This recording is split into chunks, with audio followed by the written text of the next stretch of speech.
Hey guys, can you see me? Can you hear me? Okay, we're already live. I was gonna play the intro music, but then Matthew just joined, so I'm not gonna play that. But we're gonna bring on our guest in a minute. We have the amazing Matthew Mournian. Let me just read his bio so you guys know. Matthew is one of the most respected healers and tarot readers in our community. I think I consider him like a best friend. I put here fan favorite returning guest Matthew Mournian joins the Typical Skeptic Podcast for a powerful interactive live experience. In the first hour, we'll break down latest conspiracy news, trending topics on X, offering insight and intuitive analysis on what's going on behind the scenes. Then in hour two, Matt will open up the portal for live multidimensional tarot readings, connecting with audience members to deliver guidance, clarity, and energetic in real time. This is going to be one of the most engaging formats on the channel and a real mix of decoding and spiritual activation. And a little bit more about my guest. Matthew Mournian is a psychic, a multidimensional tarot reader, an intuitive known for delivering highly accurate soul-level readings that help individuals reconnect with their soul purpose and higher path. Through his platform, Remember Your Mission, Matthew works with clients all around the world, offering guidance on spiritual awakening, life direction, energetic clearing, and multidimensional awareness. A trusted voice on my show and throughout the community, Matthew blends grounded intuition and higher dimensional insight, making his readings both practical and transformative. And you can follow him at rememberyourmission.com or YouTube Remember Your Mission. And I'm going to bring him up right now. And here we go. Boom. Hey, what's going on, man? I don't know if you could hear me. We're already live. Oh yeah, totally. I noticed. I jumped. I popped right in there, and everything was starting. So perfect time. Yeah. I was gonna play the music, but I was like, I'm not gonna do that. I kind of feel like you should play it anyway. Are you willing to play it? Just because I haven't. Have I heard it?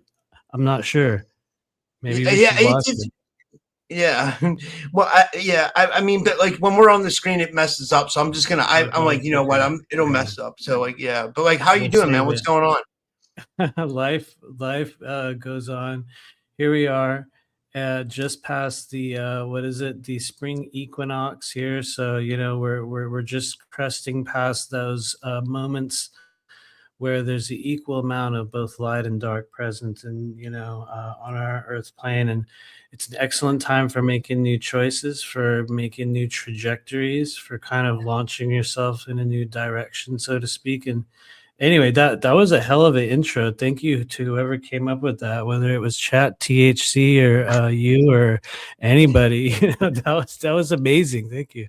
But, it's a mix. Like I feed it information, then it with the information I feed it, it comes up with like, it'll look at your YouTube, your website, plus the information I give it, and it'll come up with like a, you know what I mean? That's cool. Yeah. I love it. Yeah. Thanks. I've just noticed that for everyone that's been on this show recently, I'll just start out by saying this, and this is also for everybody in the chat. Are we not feeling something major coming within the next few months, like the next stage of, whatever it is, be it geopolitical madness or war stuff, or, it could be anything, but it's like everyone's been kind of hinting at it. Everyone's kind of feeling it. Yeah, it's weird because like since we did a show, the last time we did a show, we weren't in this war. I think we've been in the war for like 2 weeks now. I think the war started right after our first, or not our first, but like the last show we did. It was like because it's been about or something like that. It's crazy, man. Like and like what's great, what I've seen. I don't know if you've seen this on the internet. Is like the total like. I mean, like people are not liking Israel right now. You know what I mean? Like it's like people are really dumping on Israel. you know? I know, right? Or we'll just call it that country in the Middle East Yeah. for the time being. I was doing a live stream, or was it on this show? I don't know. Maybe I think it was a live I was doing not too long ago, and I was like making some like comments about it. I was talking about how it wasn't just me, it was a lot of people. Right as the year turned over, a bunch of us do our yearly predictions, and I was like, I think there's going to be a war, and then boom, it kind of showed up. But I was in the middle of talking about that country in the Middle East not too long ago, and I have my phone set so that nobody can call me. Like nobody, like my phone does not ring. It doesn't matter who calls, it does not ring. And somehow, right in the midst of that, and no, I'm not saying it was anything other than a weird phone call, I got a block number called me right as I was talking about it. So I like to say it looks like I got the call. So you know what I mean? So I have no comment on that at the moment. But Wow. yeah, Yeah, it it's was it was crazy what's honestly going weird. on. I was like, "What? Oh shit," But anyway. Yeah, it's been crazy what's going on. It really has, It's been I don't know. I'm trying to kind of stay neutral, but like, it's hard to stay neutral when you hear so much stuff, you know what I mean? Like it's like, I don't know. I don't know. It's I just hard I to, Yeah, yeah. man. I definitely feel you. I think what'll happen over the coming months, this is my new kind of prediction, which I was gonna save for later, but I'm gonna save it now. I'm gonna say it now. For everyone out there that's kind of watching it and feeling the flow of energy in your own way, I believe by June we will see a particular false flag attack on infrastructure in the United States. One of those could be the Golden Gate Bridge or another bridge, another kind of structure such as that. And I'm not sure exactly what it'll be, but it's definitely coming in some form. And so, actually, I probably shouldn't say definitely, but I feel very, very strongly we're going to see some form of an event. And then I know a lot of people have been talking about how what is it? Lucky Larry Silverstein, who owned the World Trade Center, bought the U.S. Bank building in Oh, no shit. downtown Los Angeles. I noticed a lot of people were talking about that on Facebook and like various videos. And from what I could tell, he actually bought it in 2019 or 20. So he's owned it for a while, but that would be wild, right? Imagine that another one of those type events takes place, but on the West Coast. And you know, you never know. What do you think about that? Do you think it's possible? Well, he's definitely part of that country from the Middle East. I can tell by his last name. So I mean, they say that they had something to do with the 9/11 attack. You know what I mean? So I wouldn't put it past it. Like that he would that they. But yeah, the, Since since we've opened that can of worms, I will say I fully agree. And I think for those of us that are looking at the energy of it, you will notice that in many cases it's been sort of the same culprits behind a lot of those events. I would even say a lot of the so-called Iranian missiles are they're not actually Iranian. I think history will show that they were actually United States munitions that were repurposed by that country in the Middle East to continue to create the war scenario. You know what I mean? It's almost like we attack ourselves, and then look at what he did, and then everyone turns around and goes, "Oh yeah, it was you." That sort of thing. But I'm careful not to open that can of worms too wide. On YouTube now, you never know what'll happen anymore because we know the Palantir AI is listening. Just so you know, what's up, Palantir? Good to see absolutely they are. Yeah. you. Speaking of which, were you able to dig up some cool shit on X? Like, what did you We or do have we do have a few things that I've been looking at lately, and I also want to say what's up to everybody in the chat. I see you guys. Let me know if you have any questions, um, uh, you know, on anything at this point. Today or this evening will be for those that are willing. There's probably like 9 people watching right now. This will be a AMA. For those that don't know, that means ask me anything. For real, for real. I feel This is a time of heavy disclosure. That said, we're going to show a video on disclosure, and I don't know how much of this we can show because part of it's from the Y files, but it's from Twitter. I mean X. So I wonder if we can talk about it. But I think if we give commentary, we're allowed. yeah. I think, I think as long as we give commentary, I think we're allowed, because that's called like it's something with like creative, like it's I think we should be okay. Okay, so I want to ask everybody in the chat. We have 3 videos that we're going to show tonight, and I want to know: do you guys want to see the one about cloning first? Do you want to see the one about disclosure? Or do you want to see the one about Jeffrey Epstein? Which one? Oh, I think Epstein for me, but like, shit, what do really? you guys think? You want to start? Okay, we will give it a moment for people to answer, because I know there's like a 20-second delay. But in the meantime, let's take missing times question. Jason says, what's Matthew's thought on dolphin kidnapping? Oh, dude, did you hear about this? There was a guy in No, Florida I who said he didn't. got kidnapped by dolphins and he was forced to build an underwater city. Oh, I have actually heard that. You know what's crazy? I do subscribe to the belief that dolphins as a race are one of the most sentient beings on the planet. And I guess, like in the Hitchhiker's Guide to the Galaxy, some people think they were the smartest ones. I'm not sure about that. But why not at this stage of the game? I don't see any reason why that couldn't happen. I mean, why would they actually need a human to build anything when they have such advanced technology down underneath, whatever's happening down there? I don't really see them needing it, but you never know. I mean, why not? Yeah. Why not? This is a good one from Derek. Derek wants to know what you think of them, the USA buying the domain name alien.gov. That's a smart question. I noticed that as well. Like I said, I guess I'm a noticer now, which means, I'm somehow evil or a Nazi, right? Are we allowed to say that? I think we can still say that word on YouTube. Hopefully, or a 1930s German. There we go. What are my thoughts on the USA government buying I think it's part of a altered false disclosure kind of timeline that we're being handed. That's kind of like a multi-purpose project. Part of it is something that was decided upon all the way back in the days of something like, MJ12. There's those elements of it.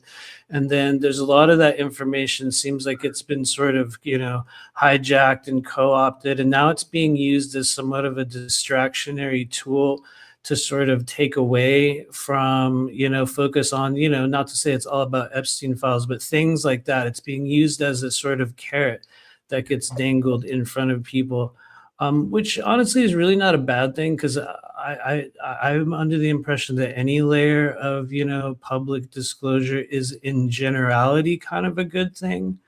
It's just, my concern is that I feel that it's being angled toward a one world government scenario, or there's a whole bunch of other motives underneath it. Because from what I can tell, and I know a lot of you guys have already heard this, if you guys watch this show or watch tomorrow, somebody will come on here and say Trump's going to do disclosure. You know what I mean? It really depends on who you want to follow at this stage, or really what your own discernment tells you. But there is really no incentive for any world governmental body to disclose the existence of extraterrestrials.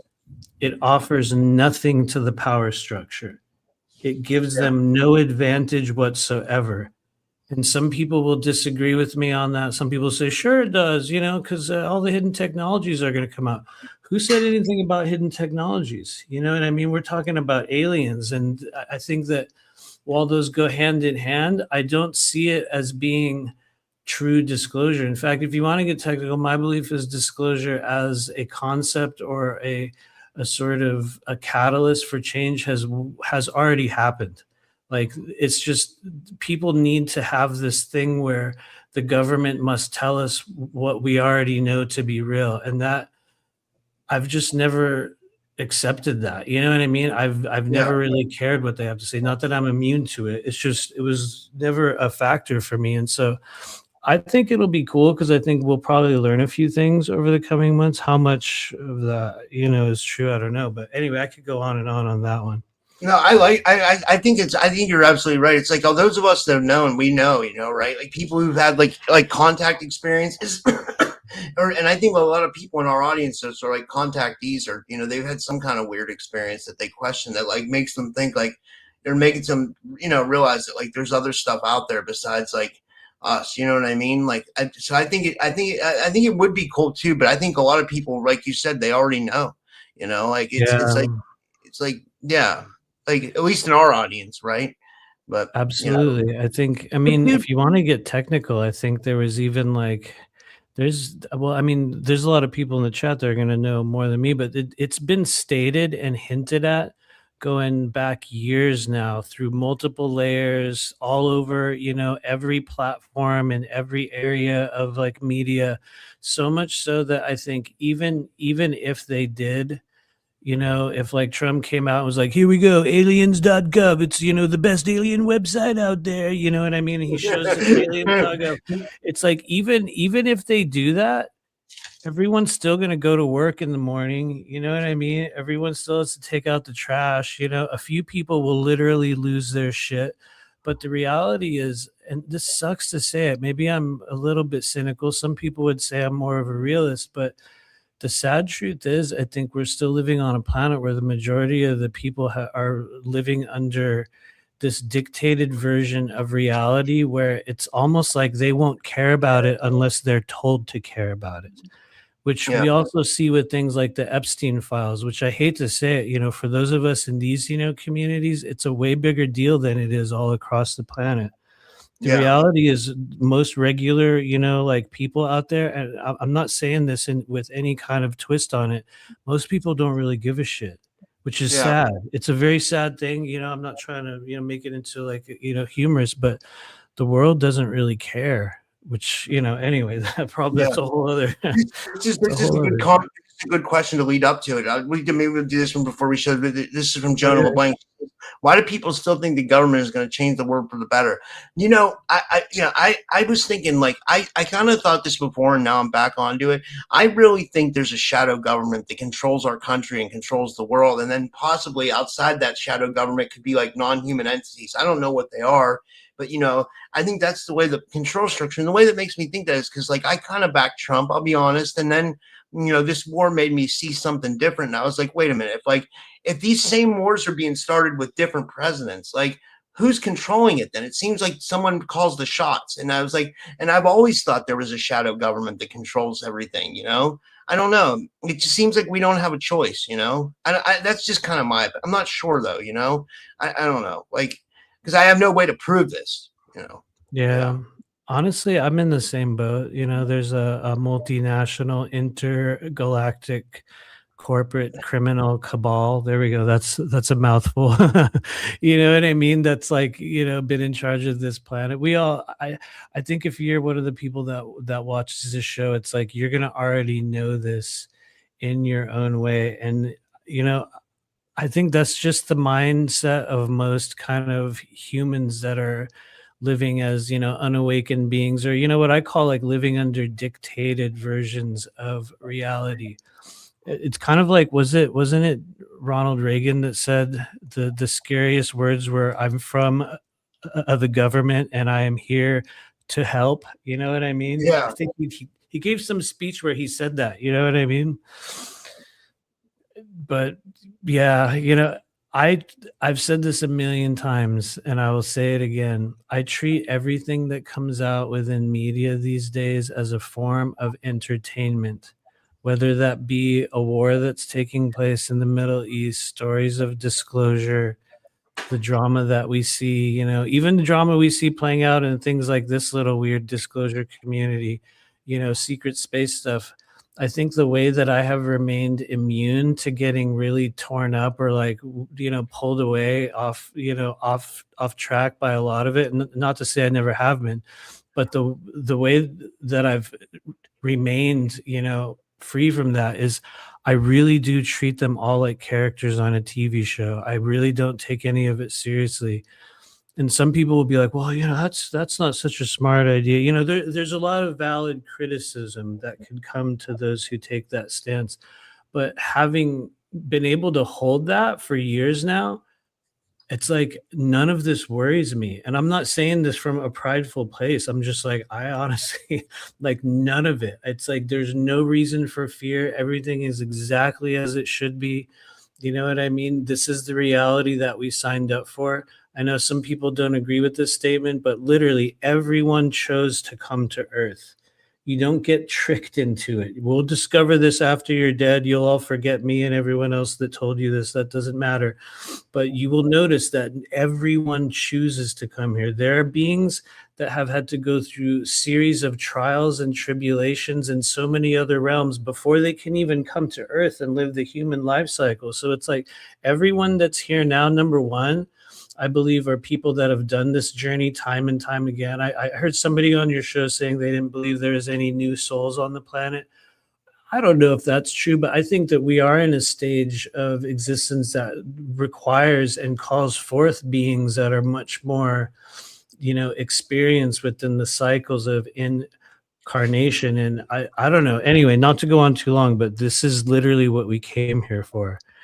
And that said, I hope they don't blow up the Golden Gate Bridge. That would suck. But I Oh my really God.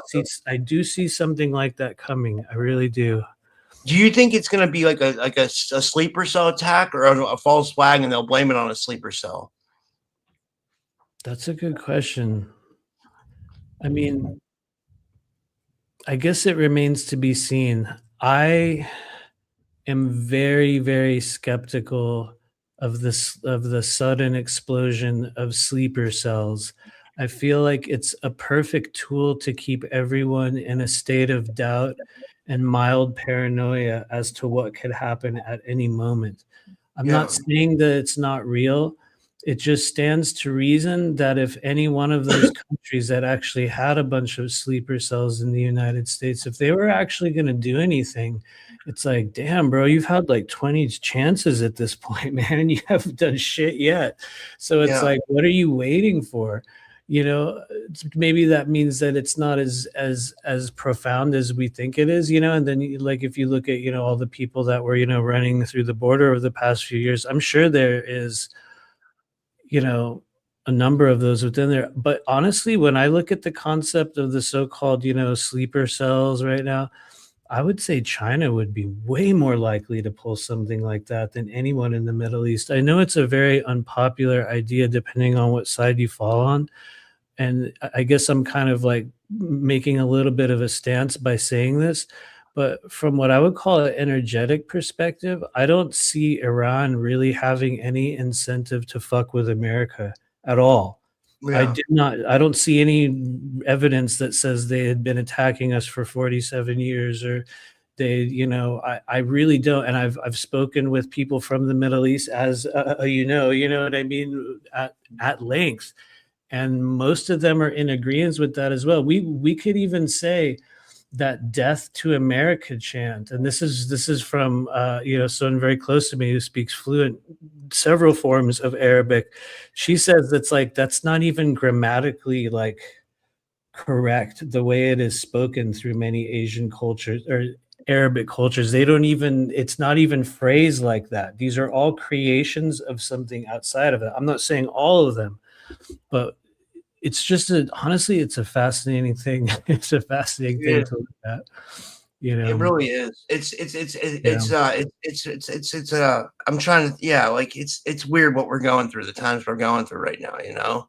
It's because we can't trust the government, right? We can't trust them at all. So it's like, because we know they've lied to us in the past. So it's like, did you see that Trump set a deadline for Iran? He said he gave them, I think they have like 24 hours left. This one guy who's been covering the war, he has a countdown on it. They have like 24 hours to open the Strait of Hormuz. And if they don't open the Strait of Hormuz, he's going to destroy like a couple of their power plants, he said. So that's going to be interesting to see how that unfolds. Honestly, that's a very, very. I feel like these are the signs that show us how absolutely hijacked and just purely hijacked MAGA has become. And there's no way for me to prove such a thing. So this is just one guy or some random nobody on the internet saying this. But honestly, it sort of feels like it's open right now.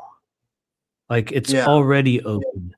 That there's a threat of something that's looming, and so they're calling it closed. But from I would even venture to guess that there are ships passing through the Strait of Hormuz right now at this moment.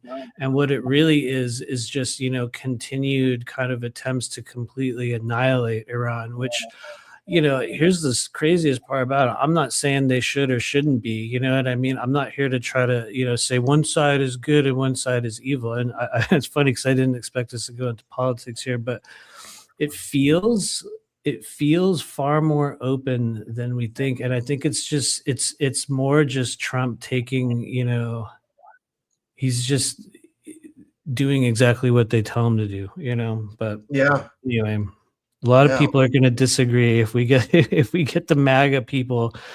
Anybody from Journey to Truth that rolls through will definitely not agree with me, but that's okay. But like everybody knows that they watch the show, that like I try to be neutral and I try to present all sides. Like I don't want to take a side or anything. I just want to present the facts and what people think and like let people decide for themselves. Like, like I don't want people to get upset about, this or that, especially over politics, you know what I mean? Because I feel like at the end of the day, it's kind of dumb, right? Because it's interesting to talk to about, like I love talking to people about it, but like, it's like it's not worth getting all worked up about. You know what I mean, guys in the chat. So yeah. I definitely feel you. I will have fun with it and I'll joke about it like constantly. And some people will say that's very cynical and like whatever. But it's like this is exactly the way they want you to be. They want everyone to be like, no, it's not. What are you talking about? You know what I mean? To like create this sort of uproar over everything. And I think the less we can take it seriously and the more we can kind of look at it from an objective perspective and be like, what does that actually feel like? Does that feel real? I'm not saying it is or it isn't. I think, all of it's good training for, discernment, but Check anyway, this comment out. yeah, This is a great comment from Sabaholic. He says, I'm MAGA. He says, but you're not wrong. He says, who's really running things? I would say a used to shadow think I was government. MAGA too, man. I'm being totally real. I was all in. I voted for Trump every single Me time. too. I'm not Me afraid too. to say that. And what's crazy is it wasn't because I actually thought he would be president the first time. I was just like, dude, that's so crazy. No way. Are you for real? Okay, fuck it. I'm gonna vote for him. Yeah. And I'll be real. The first Trump what is it, the term or whatever, it was so wildly profitable for everyone, you know what I mean? It was like the pre-COVID era, it's like that those were like really, really good years. And I think that's where a lot of us went wrong, is we thought we could do it again. And that's that whole that whole saying, you can't go home again. I think you can't. We cannot go back to the way the world was pre-COVID, which sucks. It's sad. It's sad to say that. I'm not saying it's not possible, but Yeah. Yeah. yeah. He followed it up with a great quote. He said, perhaps the country we can't criticize, Yeah. That's I a good I point. would probably say their name on my channel, but I don't want to get yours knocked for any reason. You know what I mean? I'm trying to be somewhat strategic about Well, my it's use. all right because Carrie Cassidy comes on here and she says the Anunnaki runs Israel. But you know what? I think she's kind of onto something there, because I think at the top of what Israel's going on here is non-human, and I think Oh yes, definitely. it seems like something like doesn't like humanity. Like I feel like our Earth, I've been saying this for a while, is being terraformed in a way to like with all the like geoengineering and like poisons and everything. You know what I mean? It seems like we're being like, I don't know. I don't even know, either exterminated or phased out or terraformed to a way that like something else wants this planet to be. And that could be a long stretch, but it's kind of, something I'm thinking about. It's probably I can kind of agree with that, and I'm very public about stating I really don't agree very much with Carrie Cassidy at all. I'm not afraid to say I don't understand why she's treated like disclosure royalty when so much of what she says has never, ever, ever come true. I hate to say it. Even if you love her, you have to look at the reality. Is it's all just like been the most bizarre, like left field shit forever. But that said, she's fascinating, and there's a few things that she's dead on about, and I give credit where credit is due, and I do definitely believe that there's a non-human force. I think we actually have people. Well, I guess I'll put it this way: from what I was shown at an earlier stage of this journey, one of the ways we'll discover, or one of the ways in which the most hostile alien race that exists on the planet actually came into our planet, was not through ships, it was not through portals. We incarnated in the bodies of humans, and there are many members of an alien race walking around our planet right now that are living and breathing human beings but are not. They're not. And when I first started doing this work professionally, I worked at this shop in Los Feliz out in Los Angeles, and it was very, very close to like Netflix studios and all these like super cool places and all, you know what I mean, all those like negative Hollywood types. And there was a group of women that came to get a reading from me one day. This is kind of a weird story, so hang in there. There was this group of really strange women that came to get a reading from me at one point, and you could tell it was just like, hey, let's go try this thing type of a vibe. But I remember all three of them walked into this little reading room that I had, and somebody out there with good telepathic skills will get a picture of them. They were very, very tall, like probably taller than 6 feet, all incredibly blonde and incredibly toned, like not like bodybuilder buff, like to the extent where you would see them and be like, whoa, like almost a little bit intimidating, where you're like, whoa, fit. there's Like three of fit. you. Yeah. They're huge, like huge, tall. And I remember just assuming, I just assumed, oh, you guys, you're probably actors, you know, doing some show. Cause like we had so many people from like Netflix shows come down to that store. And I don't remember the whole content of our conversation, but I remember asking them slyly what they were doing there. And they gave some vague comments. And I said something about how they reminded me of Nordics, or, you know, I would just make jokes with people, kind of like how I do now. I would say silly, dumb things, and some people would judge me for it. Other people would enjoy it. And I remember the shortest one of those three women was straight up. She was like, you know, there's a number of projects existing on Earth in which these people are living amongst us right now. And what she told me was that there were even apartment complexes in the greater Los Angeles area that had been bought by corporate entities or some people, or, you know, whatever it was, that existed as known kind of residences for people that were from other races on the planet. They were known by the government. They were known by, you know, other members of their like community. And I wasn't in a position to ask about it. I wasn't in even a position to take it seriously at the time. It was one of those things that said very quickly, and I was like, oh, really? Wow. You know, and I sat there and thought about it later, and I was like, that makes total sense.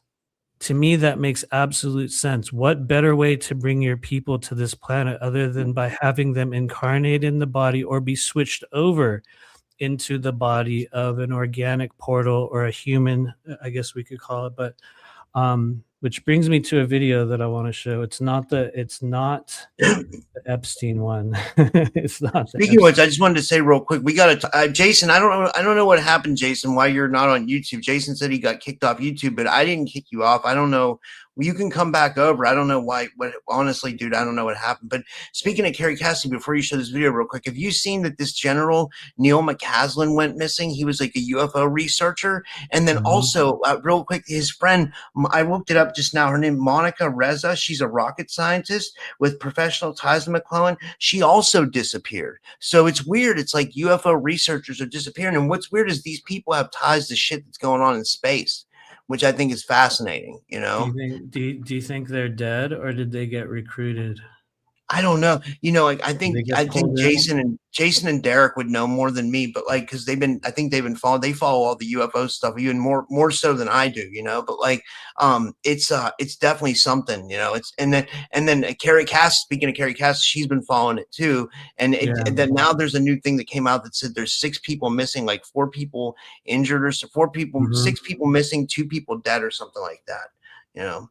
I wouldn't be surprised if they're getting whacked in some way, but I did look into that general guy, and from what I can tell, it feels as though there's at least 2 or 3 really big factors of the story that have been held back from public knowledge. Meaning, I think there's a whole other element at play within his case. I haven't followed the other ones. I don't know about those other people, but I'm not saying he's dead or alive. Maybe he's off world. I would love to think that some group kind of, rolled up while he was jogging down the street and was like, "Get in the ship, bro. Come on, you're going." And he's like, and he just goes with them. I would love to think it was something like that, but before I really give like a fully formed opinion on it, I really believe that is a whole other layer of information. It probably won't come out just based upon the nature of it, but it just feels very strongly like something is being held back.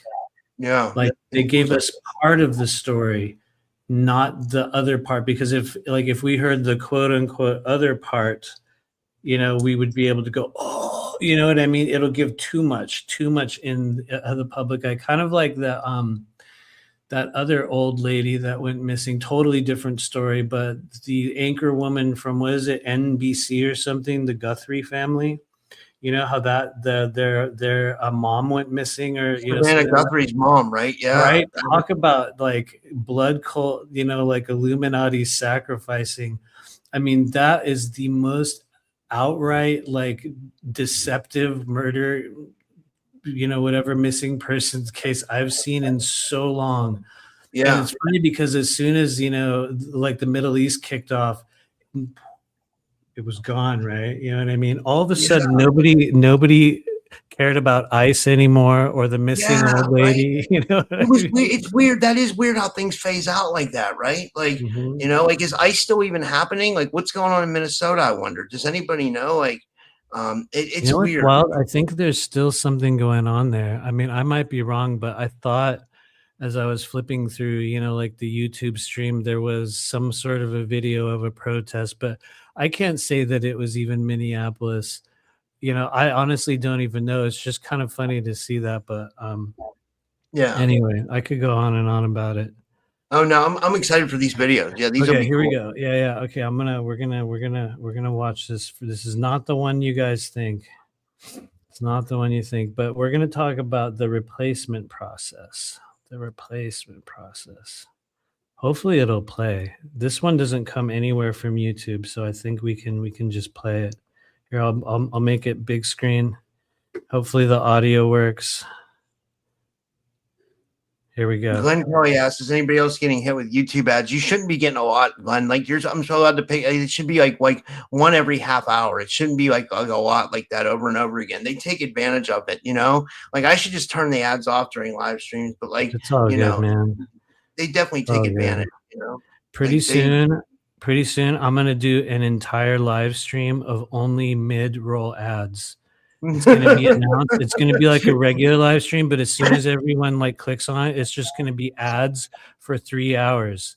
And then like every 15 minutes of ads, it'll stop, and I'll say like 2 or 3 words, and then the mid-roll ad will start again, right as you're about to figure out what's happening. It's going to be a classic. But anyway, okay, ready? Here we go. All right, guys, this is for your discernment. I want to know what people think about this. Yes, we're going to check the comments. I saw a lot of good comments going by. But here we go. Ready? They're not clones. It's worse than that. Everyone's talking about celebrity clones, but what if I told you it's not cloning? It's something the Bible warned us about 3,000 years ago. And you've seen it. Your favorite artist suddenly acts different, or your favorite actor, a different energy, different eyes. And people say they cloned them. But listen, cloning is the cover story for what's actually happening. The Canaanites practiced child sacrifice to Moloch, but it wasn't just killing. In Leviticus 18 and 21, they call it passing through the fire. They were performing soul transfer rituals, harvesting life force and putting entities into other bodies.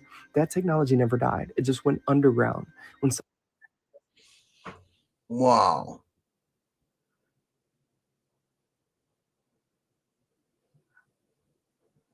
It paused. I don't know what happened. Sorry, I was trying to make a comment really, really quickly, and then I realized my audio was off. But the reason why I paused it there was because of the phrase that he or she or whoever just, sorry, I don't mean to assume your gender, just used, soul transfer ritual. I believe this is one of the big unspoken, untalked about factors for a lot of people that we're seeing that get replaced. It's not that they could create a clone, although they certainly can and they will, and that'll continue. There's a whole other process. And so anyway, now that I've said that, let's go back to it. Sorry, that was an awkward cut. Here, we're gonna rewind a second. Here it comes. Hopefully everybody can hear it. Underground, when someone signs their life away to the industry, that's a covenant.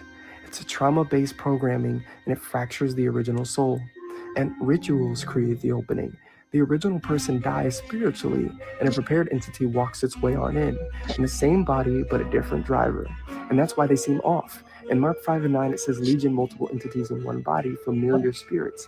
In Leviticus 19:31, it says, demons that mimic the person they replaced.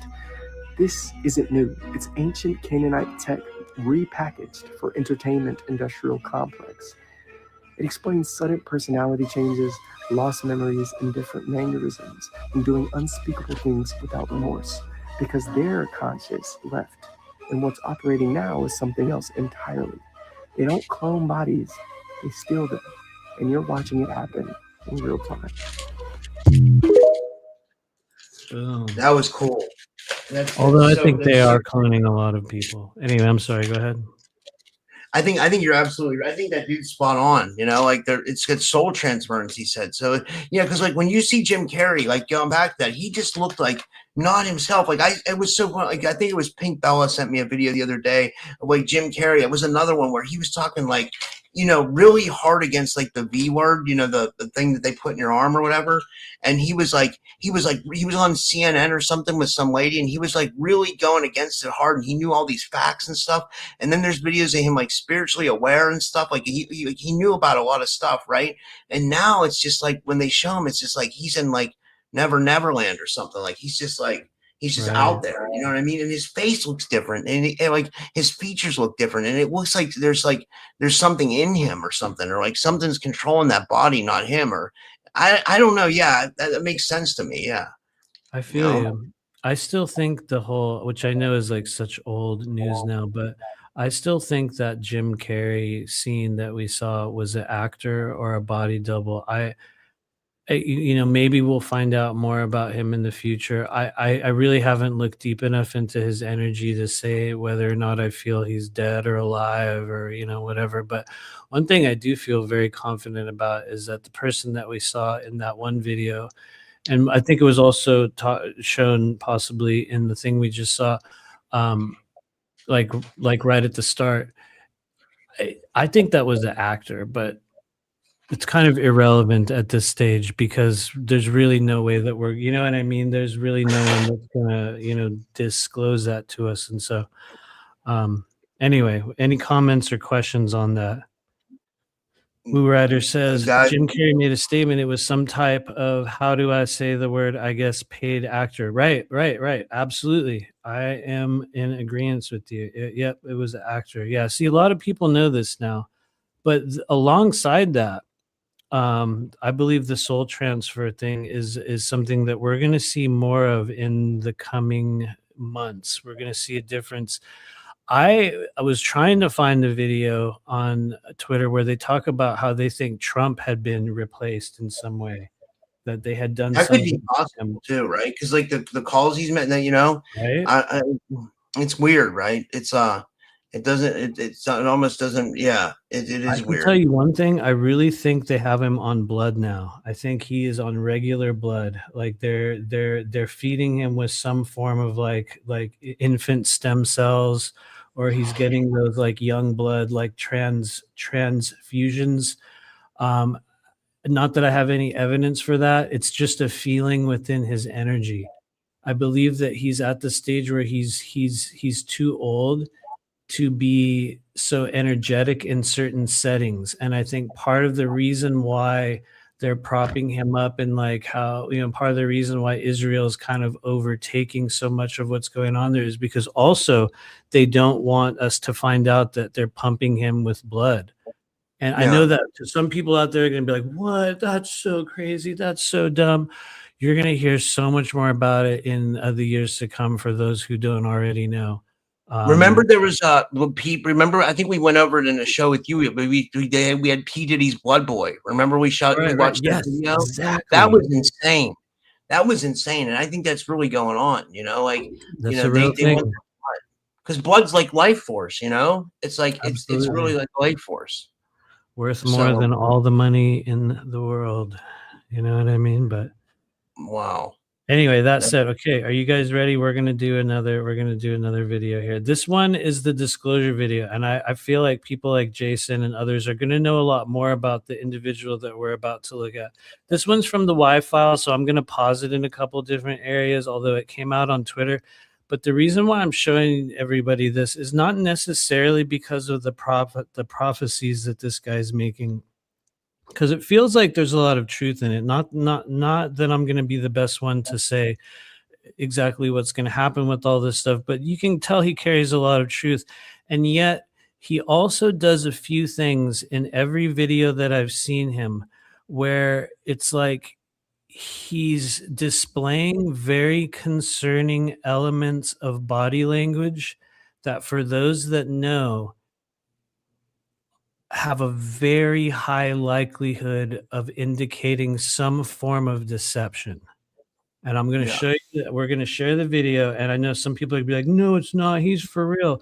Other people are going to have a different feeling. But and I just want to give a shout out. Drago Reed's in the audience. Shout out to Drago. He's going to be on tomorrow, guys, I believe. Yeah.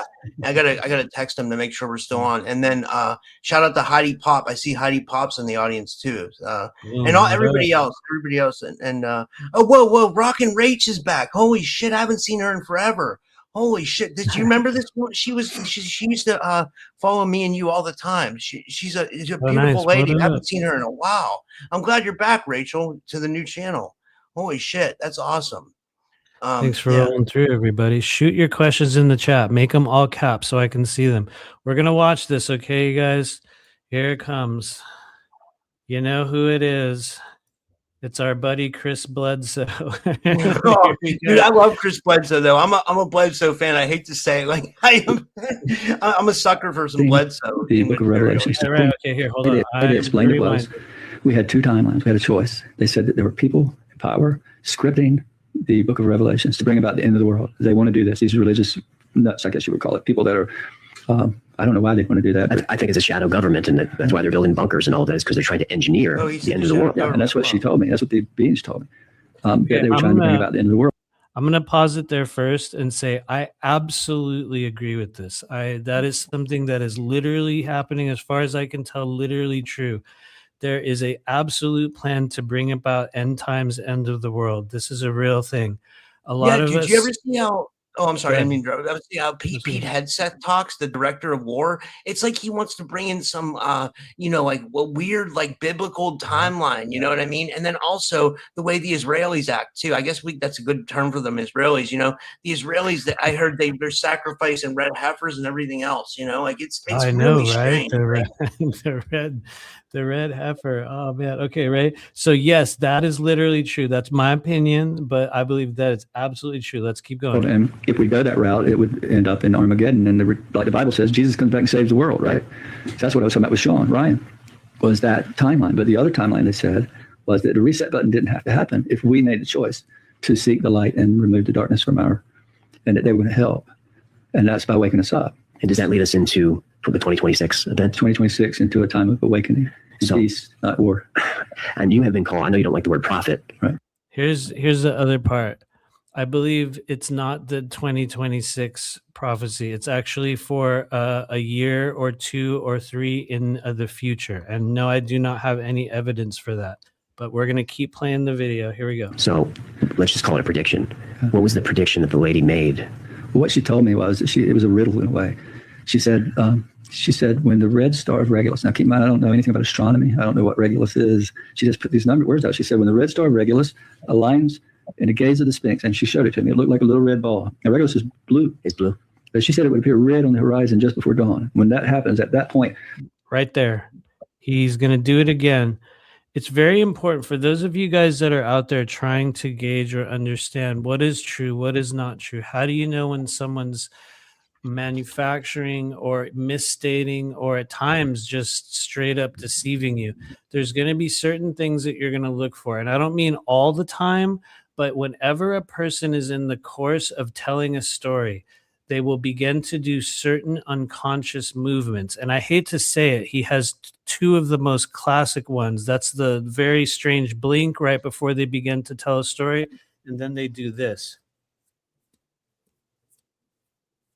Constantly, especially the sides of the nose. Okay. Now that I've said that, let's keep playing.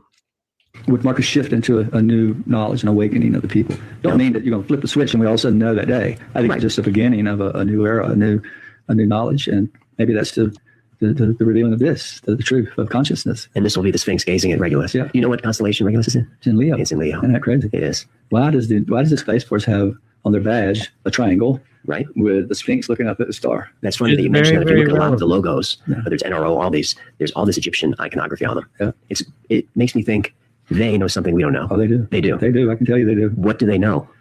And why won't they tell us? I wish I could tell you something I do know. Okay. But let's just say, without me getting in really serious trouble. Are you under any NDA? No, you're not. No. There he goes. He does it again. And right now, he is about to tell you, without telling you, that he's being fed information from a third party.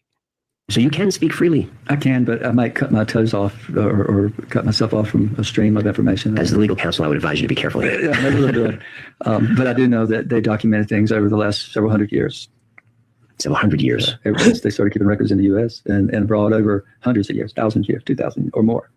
The specific thing I'm speaking about. Well, we can see orbs and paintings that are hundreds of years old. Yeah. And it's like the Gelder painting of Jesus being baptized by John the Baptist. Yes. There's a cloud up there, and it looks like a flying saucer with laser beams. Yes, it does. How did they know to draw laser beams in the 1300s? Right, They exactly. didn't have a flashlight. Right? So, there's a whole lot of knowledge we don't know. This hidden knowledge. Do you think disclosure is happening now? We're in post-disclosure. You think it's already happened? It's happened. It's happening one person at a time. Because I'm very suspicious of what we're being told. See, I think this much most of us can agree with. And, it's not even like we need to let this play out because it's going to, well, actually we will. It's just a few more. Because I don't know what's true and what's not true. So I don't know if this is planned disclosure. And if it is, I don't like that. Well, they're planning it. They're definitely planning it. And they've turned up the notch 100%, right? Partly because when the drone thing happened, and they weren't drones. They were not drones at all. And we know that they weren't. We'll stop it there. Wow. And shout out to the Wi-Files. Guys, subscribe to the Wi-Files. I think he has 1 million subscribers, but just to give the channel credit, but totally. Thank you, Wi-Files. That's an interesting video, man. I don't even know what to say. The reason why I chose to show that here today is because I believe, based upon what I'm seeing and hearing of him, I believe that he is being used in some form or another to also bring about something that looks like a one world governmental shift, this time through the lens of disclosure. And I think part of his duty or his job or his calling is to add a layer of spiritual significance and astrological tie-in to certain things that are happening. Like his testimony will be used as an example of, we saw this was coming. Look at this guy. He said it beforehand. And I guess what I'm saying is, it's not that I don't believe him. It's that his body language and energy indicates something very, very different from the way he expresses himself. And I'm not saying I'm not an expert in that. It's just a thing that I've studied for a number of years. So, I don't have a degree or, anything that's all about body language and just energy resonance. But I'm just going to say it publicly. Something feels really weird and off about Chris Bledsoe. There's a whole other do you think he might have got hijacked or something? Or what do you think is up with him? Like, do you think I honestly don't know. I'm not here to give like some final opinion or judgment on it, because I'm still in the process of kind of feeling it out myself. And the truth is, I haven't watched enough of his videos to really form a full opinion. I've seen 5 or 6 commentary moments that he's had with various people, and each one, it feels is like, yes. Wait, what? Wait, hold on. Why is he? It's really almost like another version of the 80-20 concept. You know what I mean? Where it'll be 80% truth, 20% bullshit, or 80% bullshit, 20% truth, or some variation thereof. There's some form of an agenda that's being passed along with him, and it feels like he had some very real, very, very authentic extraterrestrial experiences, but in the course of him disclosing those, a third party came along. Third party could be an intelligence agency. That's what it feels like to me. I don't know which. There we go. He said it on the screen. Yeah, He's being Jason oddly on there you Rumble, go. he says he's oddly being propped up by intelligence agency. That's interesting. You know, like I don't know. I You know, absolutely believe that. I'm not saying it's the truth. I'm just saying that's my current belief. I think he's propped up by somebody, which to me is going to lead us toward a one world governmental disclosure idea where, you know, kind of like how where, you know, Michael Sala is like, he's like neck deep in it now, where it's like, if we want to meet the ETs, we got to all come together.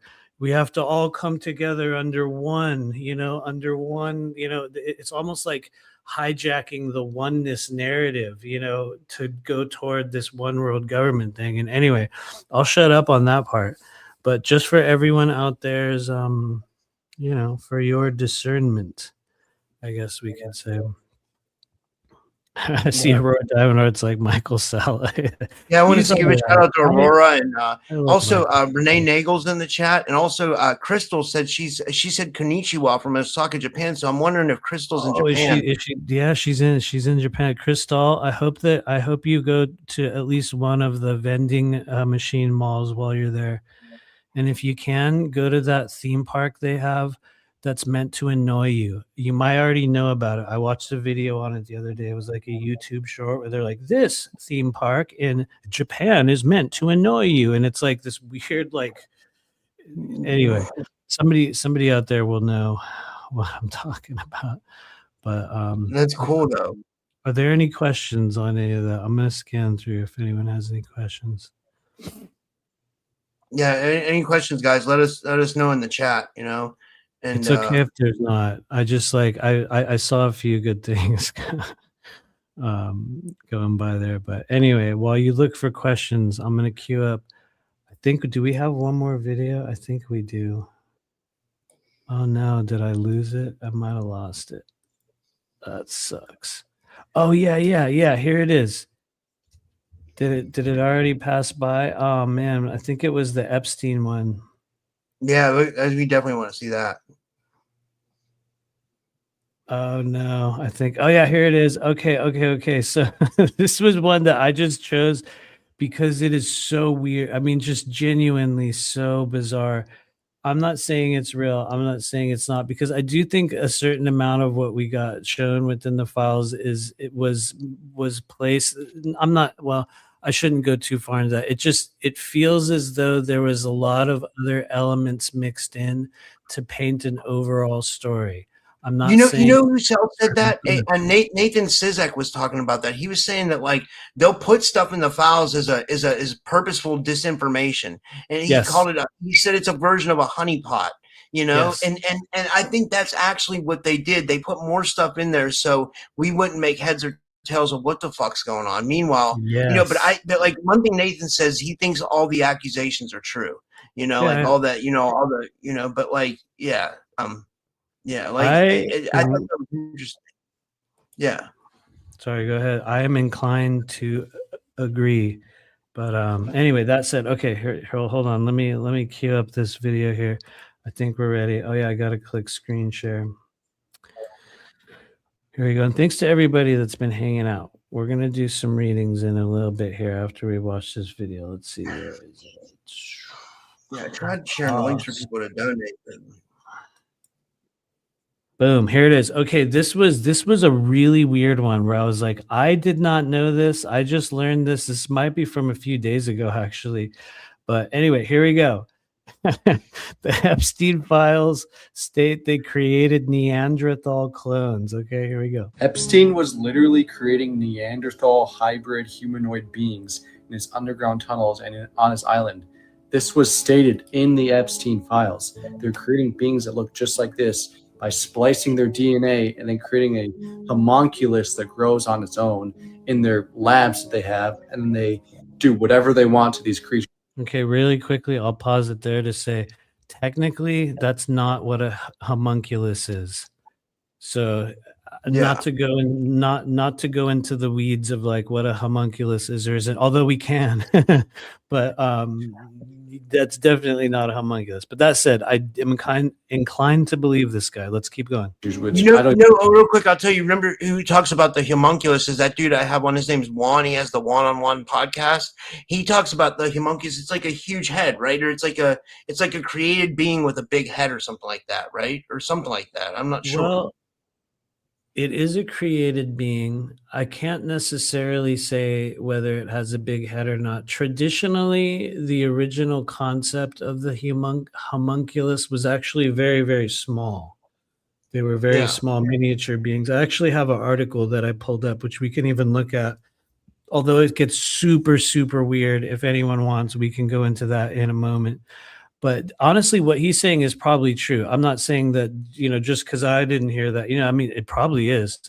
But, we'll all have a slightly different understanding of it. But that said, here we go. had to be horrifying. If you want to read this for proof, here's from the Epstein files that were released in 2026. I am back from Rome. I'm in Vienna now. This is coming from Martin Nowak to Jeffrey Epstein. He said he got a complete Neanderthal genome.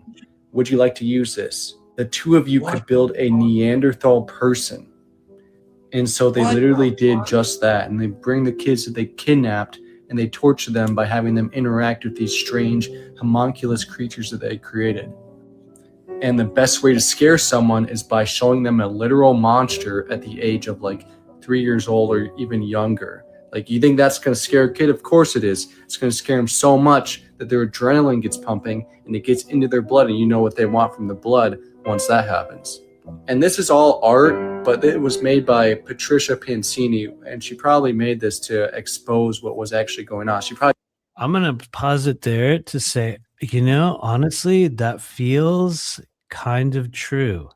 Because, it goes back to the concept of they always have to tell you in some form or it seems another. like Epstein had his hands in everything, He was a fucking psychopath, but he honestly knew how to manipulate every part of this system that we live in. You know what I mean? He absolutely abused and just, I don't know. He had his hands in everything, Somehow they said he was responsible for some Bitcoin or something like that.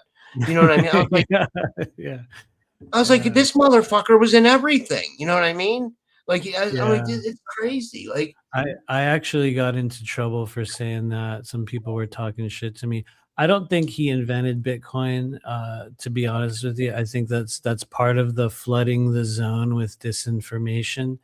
But I think history will show that he had a hand in funding certain things that maybe on some form could have contributed to the disinfo or the energy or the workings around stuff like that, because we know that was like just, finance in general was like the big picture for them. So who knows? Maybe I kind of, when I feel what I would call the energy of Bitcoin, and this is a thing I have not looked at intuitively in quite a long time, but when I feel into the energy of Bitcoin, it feels like it was a group effort. Feels like someone from non-American origin. There's another group, but anyway, I don't want to go too far into that because I haven't looked at it for a while, but I don't think it was Epstein. That said, we're just going to watch a little bit more of this. Okay, here we go. I saw this with their own eyes. They would have these creatures sleep with the kids that they took. They created taller beings which would steal the kids away and bring them to their evil masters. They would force them to live lives in these underground tunnels and then grow old with other Neanderthals. They probably make them reproduce with each other. So who knows how many of these beings still exist down there. I mean, look at this. This is like half Neanderthal, human, and pig hybrid. If you didn't know, pigs actually have human. Here is a question that I have for people in the chat. Like, at what point would a modern artist in this day and age think, I'm going to create these horribly grotesque mutant being sculptures in this form, had they not have already seen them?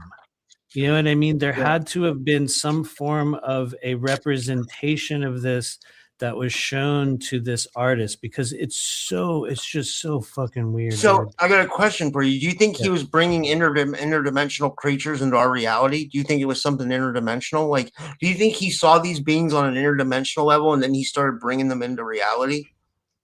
That's a cool question. It's certainly possible. I can tell you, it feels more like when we talk about interdimensionality alongside the, Epstein or the groups that were connected to him. To me, it feels more like the sort of legions and the hordes of lower astral demons that are connected with the type of rituals they were doing. To me, it seems that was far more likely to be something that was created or summoned or generated by what they were doing. But I do believe that there was a lot of like this guy's talking about in this video. I think it's very, very possible that they have experimented with creating a host of many different types of mutant beings. I mean, we had stories of this going back decades ago from that story, or the island of Dr. Moreau. For those of you guys that are familiar with that story, this has been hinted about for decades. You know what I mean? So to me, it makes absolute sense that, probably shortly after the 1930s or thereabout, they were mixing and matching all kinds of forms of DNA and like animal forms and humans, and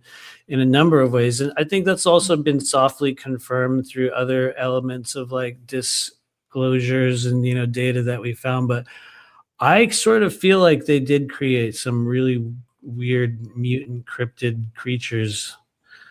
I think so. But anyway, do we even need to play the rest of this here? We'll just watch a little bit more. I mean, DNA in them. That's why we shouldn't eat them. And then they grow like this. They nourish them just like an animal.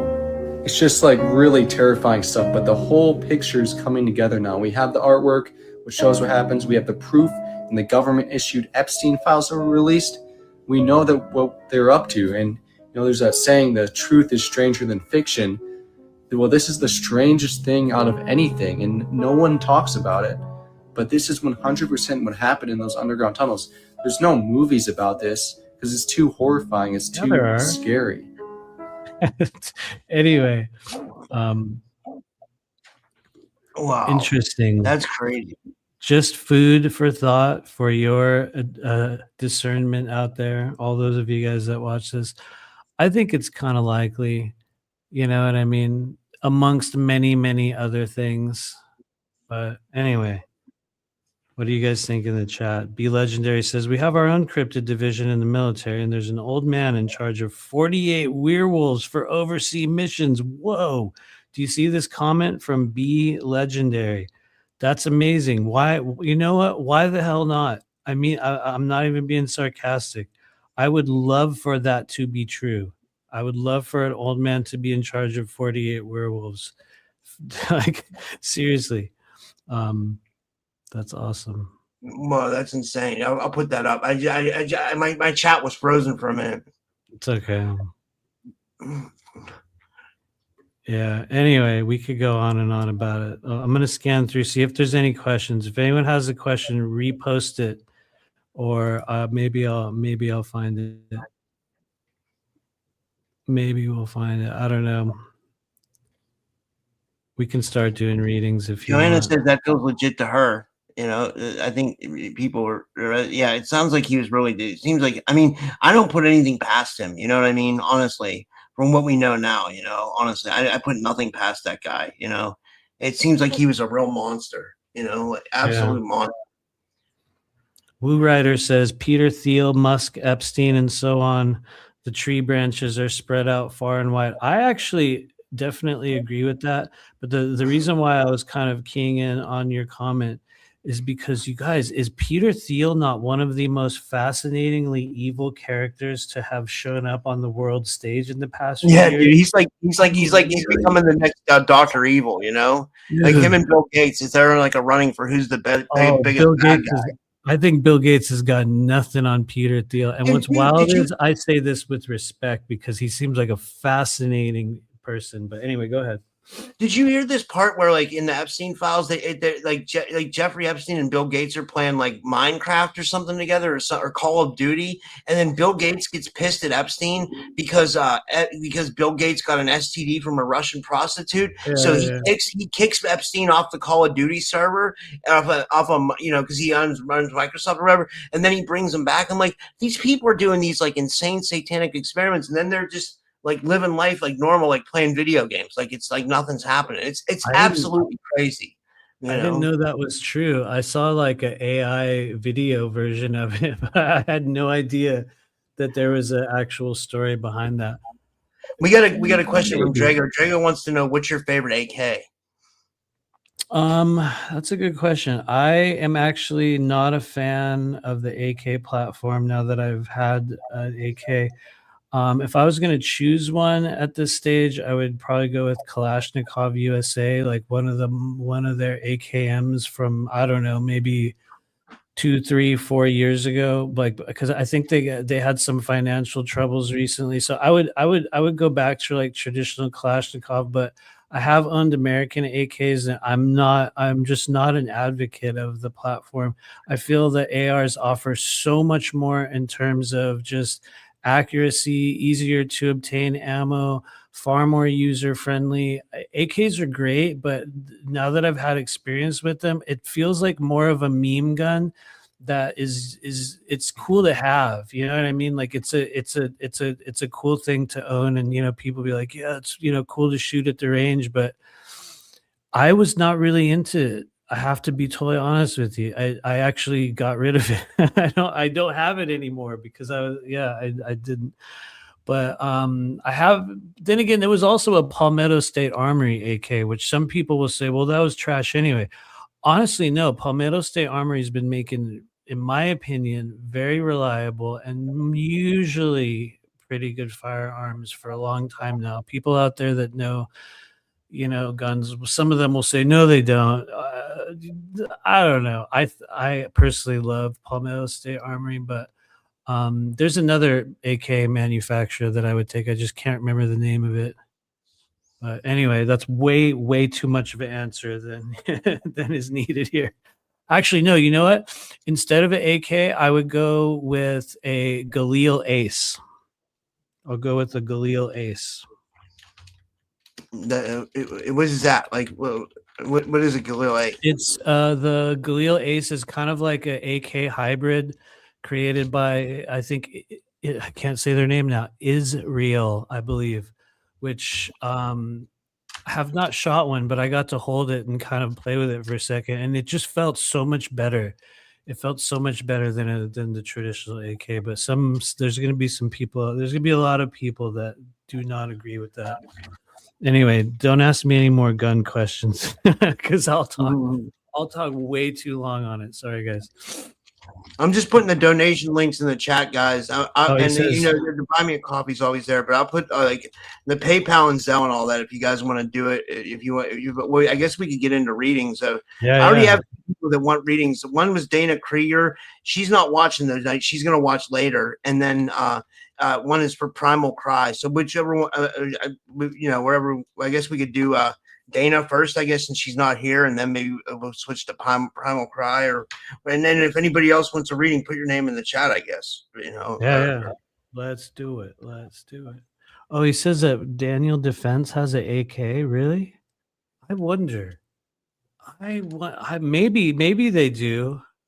I always thought they were an AR maker, but if it came down to ARs, though, I will say, since nobody asked, but since we got asked the AA question or an AK question, to flip it around in the other direction, when in the world of ARs, I would say LWRCI or Geisley.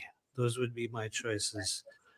So probably everyone in the chat's like, what, huh? Sorry, guys. I've never fired an AK, but my cousin has one. My cousin has one. He has I think it's a Kalashnikov. It's one of those ones that look like a Middle Eastern AK. It has the banana clip. Or honestly, I'll just be real. I would if it was between an AK or another like Cold War era or like kind of retro style gun, I would go with the FNFAL, actually, to be totally technical. Somebody out there will know, but most people won't. But yeah, I would probably go with the FNFAL. That said, anyway, before I get off on a really weird tangent, let's do some readings. That's cool though. I'd like to get more into guns. Like I really would. Like that's one thing about America. America's armed to the gills. You know, it's like anybody invades our country, they're gonna have a rough time because every American's got guns. Pretty much. You know, like. I wish I did. All mine are gone now, due to all those horrible boating accidents. You know what I mean? But anyway, yeah, they can be easily re-obtained. Anyway, that said, who was our first reading person? Dana Krieger. I'll take this off the screen for Krieger. it's up with her. The guy said guns. That's funny. Willard He's said, right. have you ever heard of a nuclear pistol? No, but I'll bet you they exist. I have heard of the heart attack gun, though. We know that one's real. Anyway, okay, this is going to be for Dana Krieger. So everybody, we're going to switch gears and get out of all this other weird random shit. No more gun talk. No more Epsteins.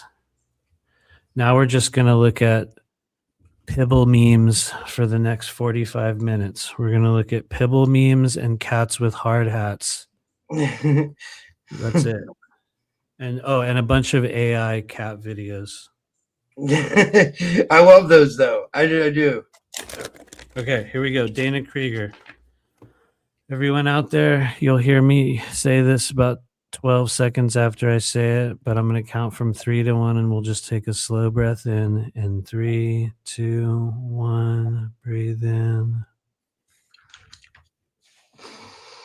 Hold it for a moment. And then drain it out of your body. Just cool and slow, soft and easy. Here we go. Officially beginning for Dana Krieger, wherever you are out there. We'll start by pulling a card in 3, 2, 1. Boom. Interesting. Dana Krieger, you've received the Fool.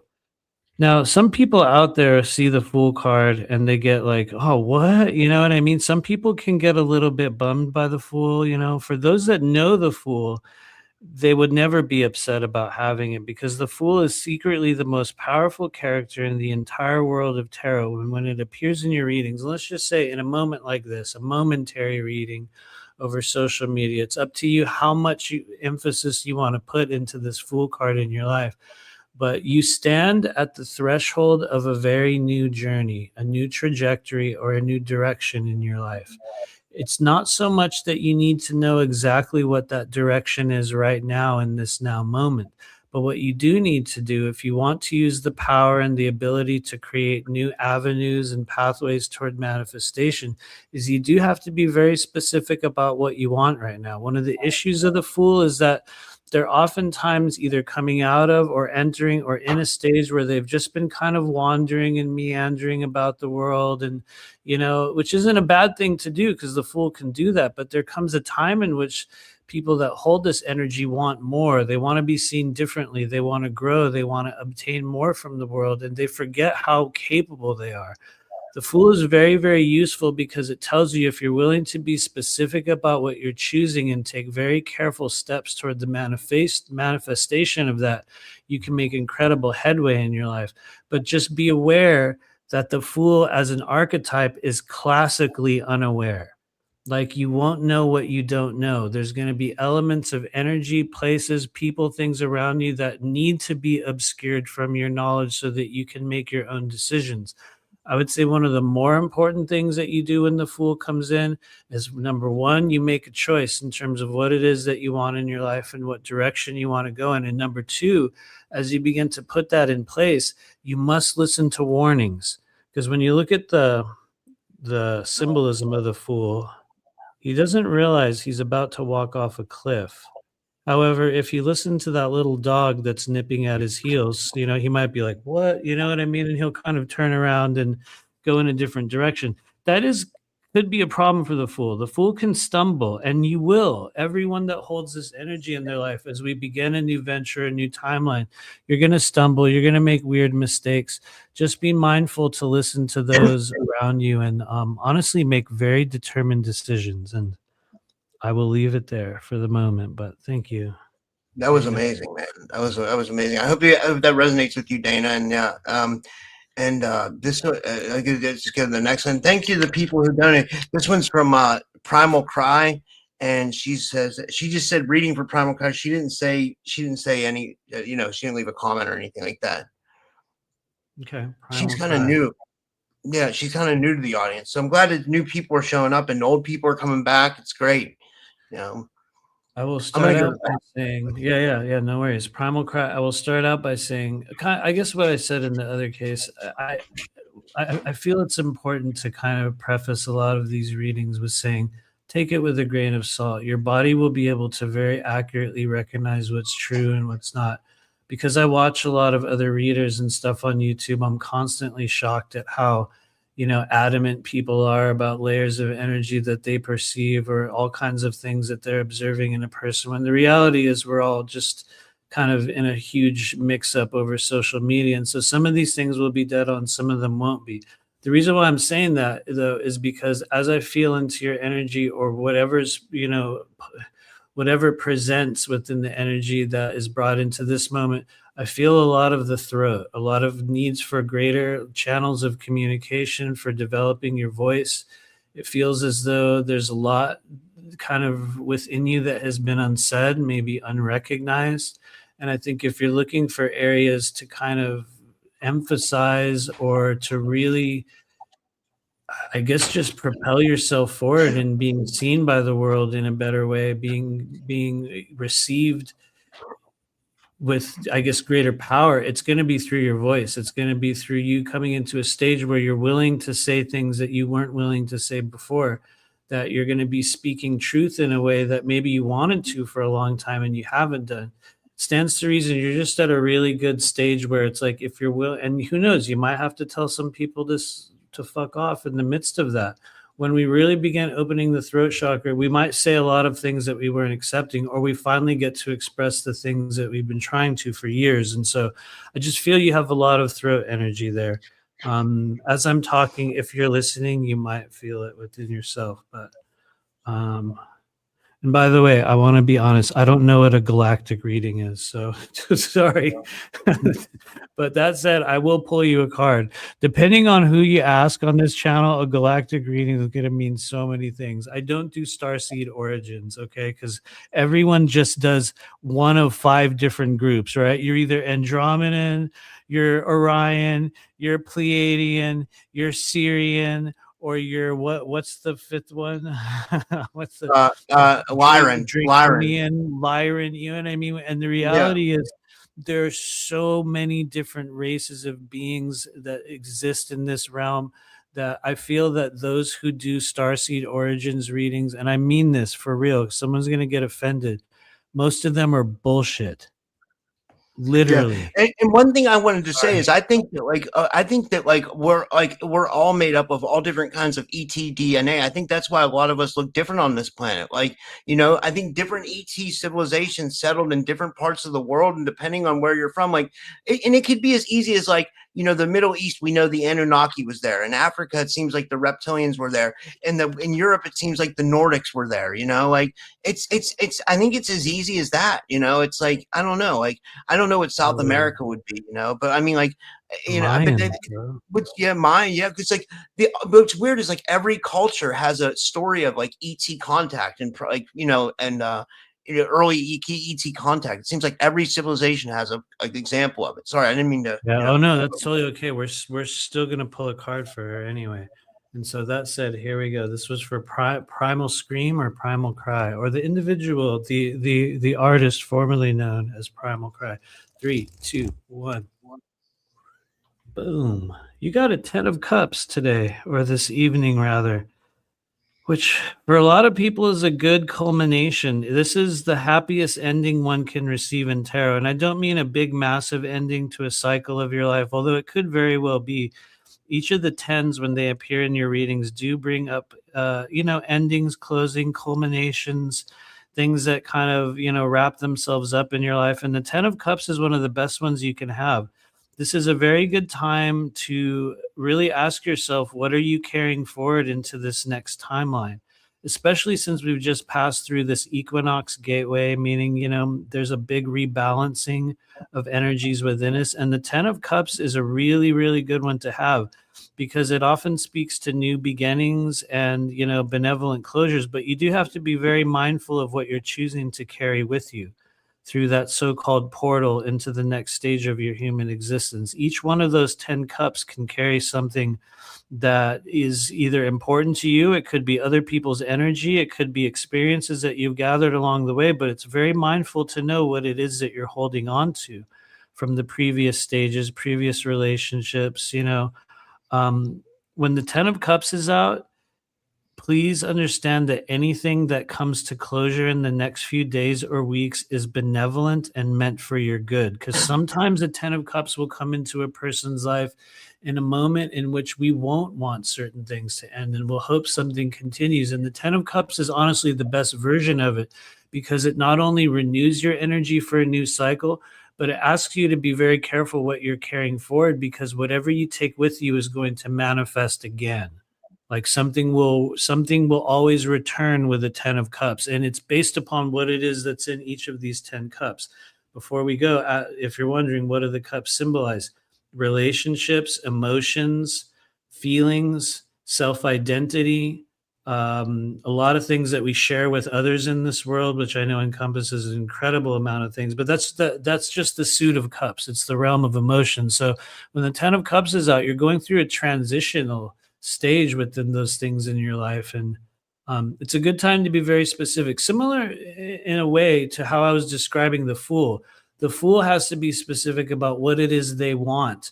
The 10 of Cups has to be specific about what it is that I'm carrying through this doorway into a new room or a new chapter, because you could carry the same old shit from like the past 10 years of your life through there, and all your cycles will restart again. But it's a very, very good one. It's a very good card to get. I'll stop there. That's cool. Oh yeah. And Jay, by the way, I didn't mean to bring up that comment, Jason. Somehow the comments are just coming up on the screen. It's crazy. I'm getting messed with that. But we'll get Jason next, because Colleen donated for him and her, and we'll do Jason, then Colleen, then Mary and Melissa, and we got you guys. Yeah, and then I think Andromeda too. Yeah. So we got you guys. Cool. The Goose says you look very handsome, Rob. Nice. Oh, that's Sylvia. That's thanks, Sylvia. She's cool. Dude, you know what she wants to do? Yeah, I gotta give her a big shout out. Her brother has a bed and breakfast in like Pennsylvania here somewhere, which seats 60 people. She wants me to have a conference. And I was like, I know you talked about me having a conference, like, I don't know. It's the thing is, I just don't know about people getting to Pennsylvania, but like, it would definitely be like something that I'd be interested in. She said she would help and everything. Like, she's a really nice girl. Like, they will come. Yeah, like I was thinking maybe we should do it. If like, you build it, they will come. I'd say if you do wait until the current cycle of like just same old conferences ends. We got 2 of them coming up for people out there. That's just like, it's like a continuation of the same stories and the same information and the same, posturing that we've seen for the past few years. Wait till those close up over the next couple of months. And honestly, I'll bet if you announce something toward the end of the year, even if it took you until next year, Rob, I guarantee you people will show up. They absolutely will. I promise you. It's probably an inevitability, I would say. She said it could even be a retreat, like a relaxed. She's in the chat now. She said it could even be like a retreat, like, like a group of us, like maybe like 20, 30 people or something like that. If it seats 60, just like the people who really, really, really want to come, I don't know. That would be interesting for sure. It sounds exciting, honestly. Instead of swimming with the dolphins, we can go down to Philadelphia and watch the Fent people like folded over on the, you know what I mean? Instead of rising with the guardians, we can be folding with the fentanyl addicts down in Kensington, right? No, That's no, dope, though. we're not doing that. No, but no, honestly, that would be awesome if you, man. Philly's I got pray good to food. God That's that you one do. thing. I used to live in Philadelphia. They got really good food, but I mean, you're right. It is bad. I mean, some parts of it are really nice. You know, some parts of it are still nice. Honestly, I Some parts, loved Philadelphia when I went on tour back in. I mean, this was 20 years ago when I was in a band, and whenever we went, well, I only went there twice. But when we were on tour in Philadelphia, I loved it. Everyone was like, "This place sucks. It's trash," and I was like, "I don't know. I just felt it.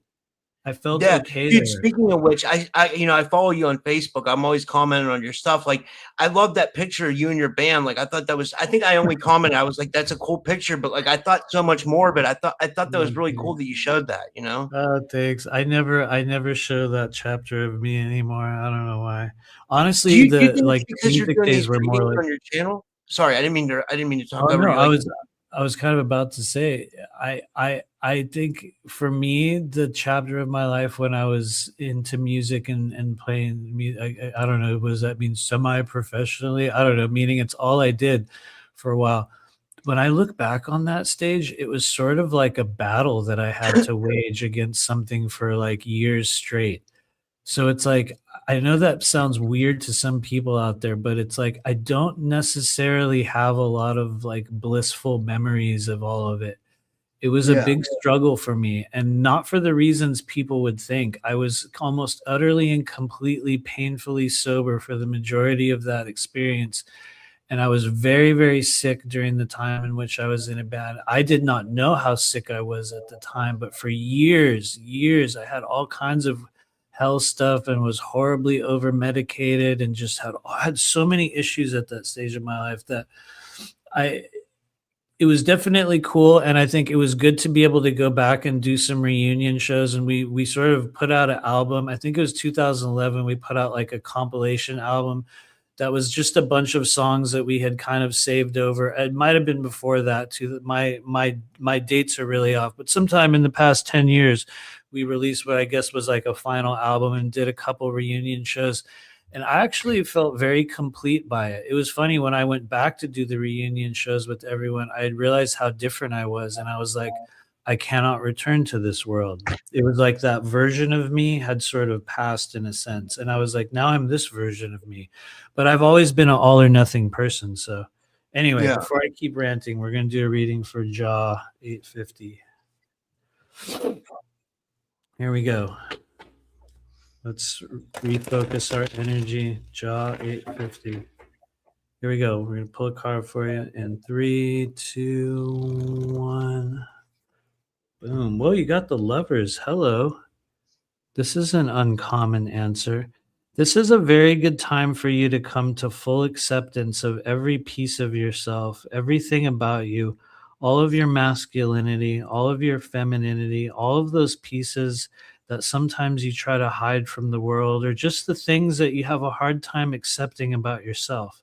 In order for the Lovers to take shape or to form itself into our life in what for a lot of people is greater intimacy or new relationships or romance, or that stage where you finally meet the person you've been looking for, in order for those stages to happen, the Lovers has to go through, or the beholder or the receiver of this card often has to go through a period of self-acceptance and of honoring elements of themselves that in many cases are unlike other people, and in some cases they're exactly the same as other people. Really what the Lovers is about bridging the divine feminine, the divine masculine pieces of yourself, and sort of emerging on the other side of it, ready to receive that other in the world. If it is a time in which you're looking for a new relationship, the Lovers can, definitely signal that coming into your life. But like I said, it's often at the cost of going through like some self-healing or self-recognition, or really just coming into acceptance of who and what we truly are. So the Lovers is very complex. A lot of people see it and they're like, oh, love, romance, togetherness. Yes, all of those things. But in order for it to take shape in our life, that's where it takes on another meaning. And it's like, that's where full acceptance of what is and being willing to meet another eye to eye and the truest essence of the self comes into play. If one cannot be the truest element of themselves with themselves, the lovers has a very hard time showing up in your life. So there's a whole lot wrapped around it, but take it as a good omen. Take it as a sign that spirit or whoever is guiding you in this life believes that you're worthy of having a deep, meaningful, intimate relationship, maybe in a way that you haven't had before or you had in the past and you want to have it again, or maybe, it's never happened, but it's definitely possible. I see your comment. I accept I'll be alone. I don't know. Somebody kind of, I don't know, somebody might disagree with you. But anyway, I hope that helps a little bit. I'll stop there. Yeah, and guys, if you see me looking down, I'm just looking in the chat. I'm following the chat on my phone too, and I'm following it in the stream. But yeah, I think sometimes people think I'm sleeping or something. Someone left a comment the other day. Someone was trolling my chat, and they were like, "He's going to be passed out in a half hour." I was like, man, is that what people really think of me? I was like, I never pass out. Like, maybe sometimes when I smoke weed, but like, I don't know. Like, so I was Dude, just like, if you're not passing out every once in a while on your own show, are you even doing anything? You know what I mean? Yeah. I love that, dude. If you're not passed out at some point, you know what I mean? Yeah. I think most of us have been passed out on our own show. Anyway. And then one more thing, I just want to tell everybody, I have the ads set for one every half hour, but it's obviously like YouTube's taking full advantage of it, and they're just blasting out ads anytime they want. So like I'll find a way to turn the ads off during live streams, and I'll just put one. Then after the live stream, I think I can control them. So I'm sorry about that, guys. Yeah, but there's two things I just kind of wanted to address. So sorry about that, guys. And the next one is from Honeybee and Rusty. And or Melissa from Honeybee and Rusty. Okay, Thanks, cool. Melissa. Let's do it. We'll pull a card for you. Okay, I'll say it again. Take it with a grain of salt. This is a good time for you to work with your solar plexus. You have an untapped reservoir of energy available to you right now that can propel you forward based upon, in the center of your being, just underneath your rib cage, in between that area and the belly button. You have a lot more power than you think. I'll leave that part there. It's just that learn about your solar plexus, open your solar plexus.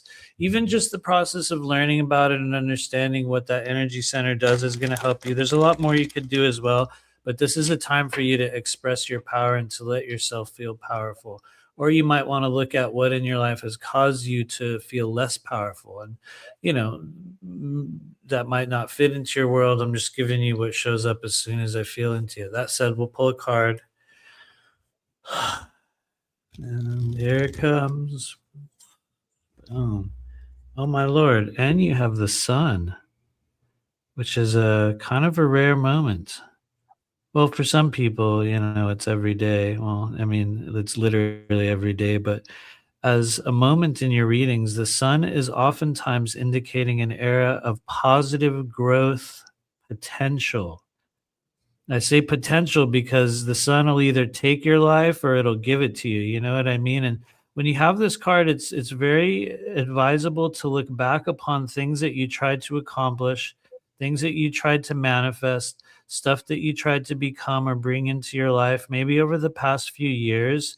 And at the time when you tried them, it didn't happen. And those could be relationships, they could be jobs, they could be things you tried to, even stuff you wanted to buy in this world, or every now and then, because, there's a traditional meaning to the sun. That could even have to do with children. I'm not going to apply that to you. I'm just giving you all the possibilities. But when the sun comes in, it's mindful to look back on the things from the past few years that you might not have received, that didn't come to fruition. Because when the sun comes in, that's them literally saying, hey, all those desires or those things you tried to create not so long ago, well, go out in the garden and check them out now. And you go out there and you're like, what? Whoa, it's growing. It's actually happening. And so this is a time to be mindful of the seeds that you planted in the past, because the sun signals that they're starting to sprout. But you have to be very gentle with it, Be very gentle with your plans. Don't overdo anything, because that's the downfall of the sun. You push it too hard, you leave it out too long, it'll dry up, it'll wither itself. It is time to treat yourself and your plans and what you're manifesting, or the hopes that you have right now, as a very delicate thing. Treat it like a child. You know what I mean? Nobody would scream at that little sprout out in the garden and go, "Come on." You know what I mean? You would never do that. It wouldn't bring you anything. Instead, you would water it and be very gentle with it and give it lots of food and, cover it, or, whatever you do. And so the more nurturing you're willing to be with yourself right now, and the more you can look back and kind of notice how times have shifted, old opportunities that you missed can return. Just last thing I'll say, don't overdo anything. That's the downfall of the sun. You push too hard and it will go away. And the sad truth is it might not come back. So that's like the only hard and fast. If you do it too hard, it'll just, anyway, I'll leave it there. I hope it means something to you. Dude, you're like amazing with these readings. Like, how did you start like putting everything together? When did it all start coming together for you? Because you're just so like natural with it, and it just like flows so well. Honestly, It's I like wish amazing. I wish I could say how it happened. A lot of people have heard this story already. So, I'll really briefly go through it. I was never taught how to read tarot. I have never taken a tarot class. I have never read a tarot book. I have never taken, I have never formally studied tarot in any way, shape, or form. The only real instruction I had was one afternoon where I sat with a woman and asked her to give me a keyword for like not even half of the cards. And then I lost the words I wrote down afterward. For me, it was a process of letting go of something and just allowing something to come out of me. And I know for some people that sounds really cheap and weird and lame and new age and whatever you want to add to it, but that's the truth. That's the truth. I believe that I'm an example of someone that was trained by spirit or the guides that work with me. I think if there is one thing that I did right, is that I really gave myself over to the belief that I could do it. And I think it was because in the very start of my journey of doing psychic work, I think I just happened to get linked to the right person who said, you're a psychic. And I was like, really? Okay. You know what I mean? It was like I believed it. And I think because I believed it, it allowed me to open some kind of a door where it's like, now this is the only thing that I do. And it sucks to say it. I could literally talk about every single one of these cards for like an hour. And what's funny is that for people that know traditional tarot, you'll find that a lot of the stuff that I talk about that I figured out on my own is actually correct. And then you'll also find that a lot of it are things that I have sort of created throughout my own experience, which honestly, I do believe is the mark of a real reader. It's not about defining the cards. It's not about the spread, because you can go out there and look up tarot spreads and they'll give you this map of where to place each card and it means this and it means that. It's not about that for me. It's about scrying the energy that shows up in the cards. Like, I don't really have a standard layout. When I'm pulling cards for people in a session, I'll just be like 1, 2. I have kind of a map that I use, which we talk about in the tarot class, but it's just sort of an automatic thing at this point, and I don't mean to be lame about it, but anyway, It is what it is. So who's next? The next one is Mary, and then we'll do Colleen, and then Andrew, and then Willard. And cool. Okay, let's do it. Hey McMahon, what's happening? Let's do it. Okay, McMahon, work with your connective tissue, work with your joints, work with the hips. I would say if you want to place emphasis on an area of your body, it feels just like the hips, maybe psoas muscle, but connective tissue still has a very, very, you've got a long road ahead of you, but it's like something needs a little bit of lubrication within certain areas of the body. And you might know what I'm talking about. You might have felt stiffness in certain areas of the body. There's a chance you might not as well. You might be like, what? I've got no idea. I'm in perfect health. Maybe you are. But it's just as I tune into it, it feels like toxins or achiness or weariness within the joints. I would say more so in the hips and the knees, but maybe a little bit in the neck. But Yeah, there's a number of things you can take for that. I was going to tell you the name of one and I totally forgot it. So sorry. Anyway, I'm going to pull a card for you right now. Here we go. Somebody mentioned grape ape. Oh, the strain. The Andromeda is really mad in the chat. I think he said the Anunnaki in the Middle East would fucking baloney. He says he gets so mad about stuff. It's hilarious. I feel you, man. I feel you. Yeah. Well, aren't you like Middle Eastern Andromedan? You'll probably know, right? Yeah. I think they were everywhere too. They went all over the place. They went to Armenia. They went to all kinds of places. But like I'm just saying, that was like the main place, like. But it's okay, Andromeda. I don't care if he, I let him. He's a good guy. I don't trip out on it. I don't worry about it. For the record, I don't really subscribe to like a lot. Well, not all of the Anunnaki are behind everything. I think that it's become a catch-all term for like two or three different races. And so, anyway, let's pull it back to Kay McMahon. Sorry, Kay. She's like, what? I thought you were going to pull a card. Here we go. Sorry, Kay. We go off on tangents. Like it's Kay McMahon. Here it comes. 3, 2, 1. Oh, my Lord. Look at this. It's a 10 of swords. Most people would see a 10 of swords and go, oh. And here's the thing. It's possible. It's possible. Hopefully you can see this, Kay McMahon. I pray you haven't been feeling like this. But just in case you have, keep in mind the 10 of swords is a time in your life in which it's very mindful to clear things, to notice the areas in which you feel defeated, to give yourself authorization to quit anything that that saps your energy, anything that makes you feel run down. The worrisome thoughts, the words of others, the energies that have been cast upon you. The true meaning of the 10 of swords is defeat. Now, we're not saying you've been defeated because it can go in so many different directions. It could be the end of a cycle in which you felt defeated. In some cases, we do find people with 10 of swords coming out of a stage of difficulty or health issues, or if you want to get the most common one, it's the issues of the mind.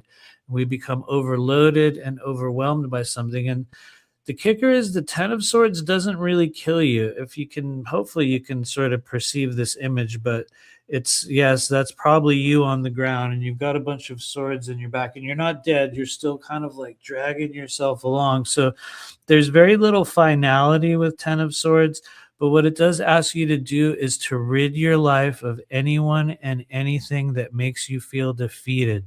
That which makes you feel weak, that which has weighed you down, that which has pierced your spirit, that which makes you feel as though you cannot go on any longer. When the 10 of swords comes out, that spirit literally telling you, hey, pull those swords out, get out of here. You're still going, you're still going to make it, but you really need to reduce the energy. And if you're wondering what kind of energy, swords are almost always the mind, their words, their thoughts. They're not necessarily actions, but they're things that we hold in the mind. And by the time this guy shows up, we have a lot of them.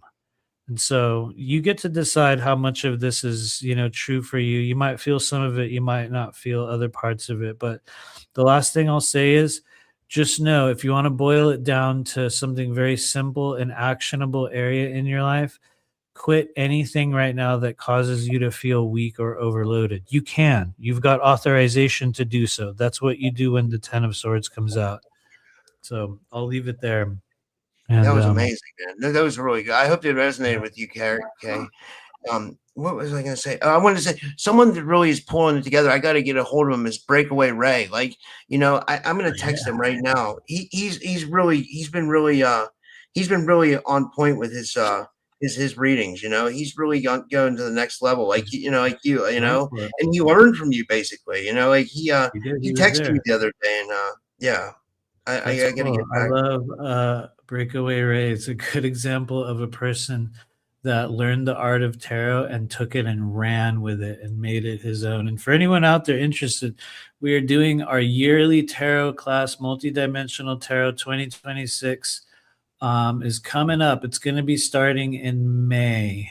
I'm going to give myself a little bit of time to promote it differently this time. And What does that mean when I say we're doing a tarot class? That means that I believe we're going to make it 8 weeks. We did secretly 7 weeks last year. It probably should have been 8, so I don't overload everybody. But it's 8 weeks where we meet every Sunday, and we go over, what do the cards mean? What do the suits mean? How do you begin pulling cards? How do you understand, what combinations are? How do you use tarot in a way that allows you to feel as though you're connecting with something rather than just defining meanings of cards? I think if there's one thing we've established over the past few years of doing this is that I have a very unique method of teaching it, and the people that have been there, a number of them are still using it. I won't say their names and blow them up and be like they got, because it's not about that. But I see a number of people in our community that have been in that class that are reading shockingly well. And it's not because of necessarily just the class. A lot of them are already doing that work. But the reality is divination, and whether it's tarot or other forms of divination, that's what I call the second gateway of psychic activation. That is where we learn a language with which to speak to spirit. And I think there's a tremendous amount of people in our community that have the ability to read energy and to read tarot far, far better than so many of the people that they rely on to give them answers. I think you will be your own best source of truth and discovery within the realm of divination. But for a lot of people, we don't know where to start. We don't know how to, how do you begin that journey? How do you know it's real? How do you know it's not real? How do I learn how to pull cards? How do I know when I'm doing it right? That is where I think our class comes in and gives people some tools and methods to actually begin using it in a way. And this time around, we're going to do a couple sort of like group sessions where people in the class are going to be doing readings, which I was talking about this in Patreon the other day. I wanted to do last year, but I didn't intro it properly into the class. And so I kind of dropped it on everybody at the last moment. But this time we're going into it knowing that if you want to learn how to do readings, and even if you only have a plan to do it for yourself, there's this stage that you must go through in learning to do so, where it's like you have to stop caring whether or not it's true or it's real, or if you're going to say something crazy. And I think that's one of the most important gateways for people learning to read tarot, is that we have this inbuilt filters that make us not want to be wrong, or we expect that messages from spirit must come in a certain form. And I think there's no substitute for practicing in a safe environment. You know what I mean? And so anyway, I won't go on too much longer, but no, that's awesome, man. Hell yeah. It's coming up in May. And I would say, guys, everybody take Matthew's course.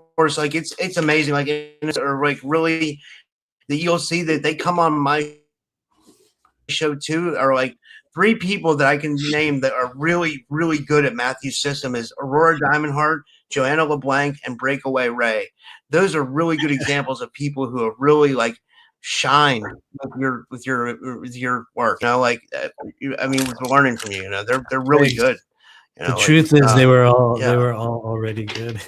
So it's not actually me, but honestly, we do have a very, very unique method of learning tarot. You don't have to know anything about astrology to learn to read tarot. I don't use astrology in any of my readings. You don't have to know a thing about it. You actually treat them like characters on a TV show, characters in a movie. And the more you create a relationship with it, the more you will never forget them. And so anyway, I'll stop on that now. I'll stop ranting about it. Go ahead. Who's next? No, it's okay. It's okay.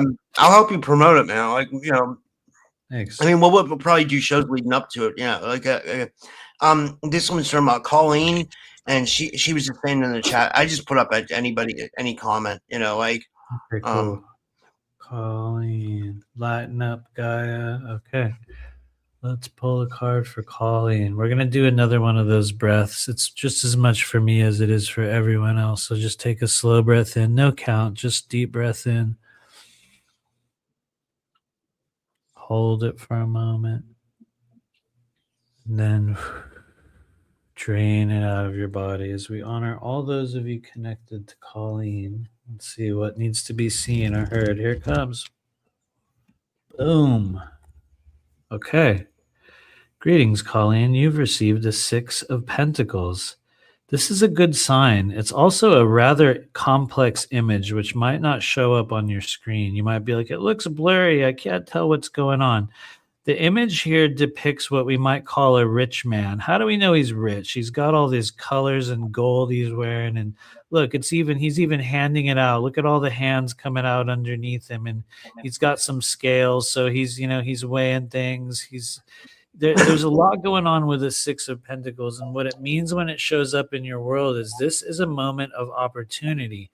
Each of the 6s in the world of tarot is sort of like a go-ahead number. It gives you authorization to act. It gives you authorization to proceed. It gives you all of them are signs of approval in some form or another. And the 6 of Pentacles is the one that shows up to say, you have something the world wants. There's a value within you, something that is ready to be exchanged with the world. Sometimes in a way you've been hoping, sometimes in a way you're not even aware of. It does require a lot of investment. Some would say 6 of Pentacles is a symbol of rightful investment. And I don't necessarily mean money, although for most of us in this world, when we see pentacles, those coin-like gold things in the world of tarot, you'll think of money. And that's rightful because that's the best representation we have of that. So if that's a thing that you're in need of or want to create in your life right now, 6 of Pentacles is incredibly benevolent for that. It says whatever you're willing to put in, you're going to get back. But if you really want to make it work, you have to put everything into it. And it doesn't necessarily mean money. It could mean energy. It could be emotion. It could be a number of other things, but it's also a symbol that people would look forward to seeing, let's say, if they were going to start a business venture of some sort. And maybe that's not a factor for you. So you're like, cool, I'm not starting a business. That's okay. I'm just giving you all the possibilities of it. Just know that whatever you are willing to really throw yourself into right now, the world's going to exchange something with you over it. It's been a long time coming. Sometimes it's karma. It's meant to happen. Just be mindful. There's one possible downfall of the 6 of Pentacles. Yes, it's benevolent for new business ventures. Yes, it says whatever you invest, you're going to get it all back, then some. Yes, it says, yeah, the world wants to give you money. They want to exchange energy with you. All those things are true. But the downfall of this is, if you're not careful, it'll all be gone really quickly. Kind of like how some people win the lotto, you know what I mean? And they get $20 million, and then you see them 2 years later and they're like down and out. And you're like, Broke, yeah. You want all that money? They're like, no, I have nothing. That could be 6 of Pentacles.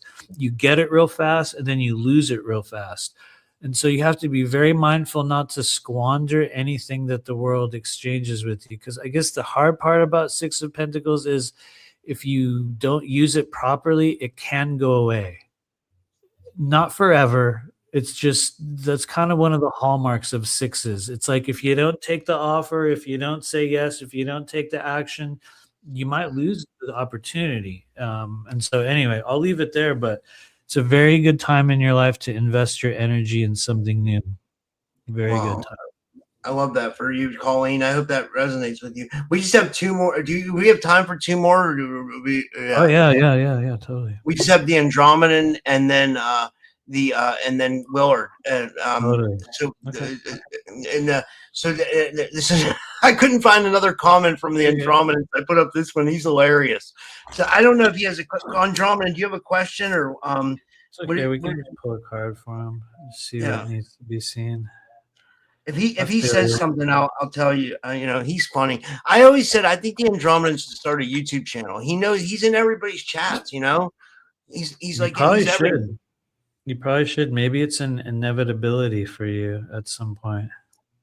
But anyway, here we go. We're gonna pull a card for the Andromedan.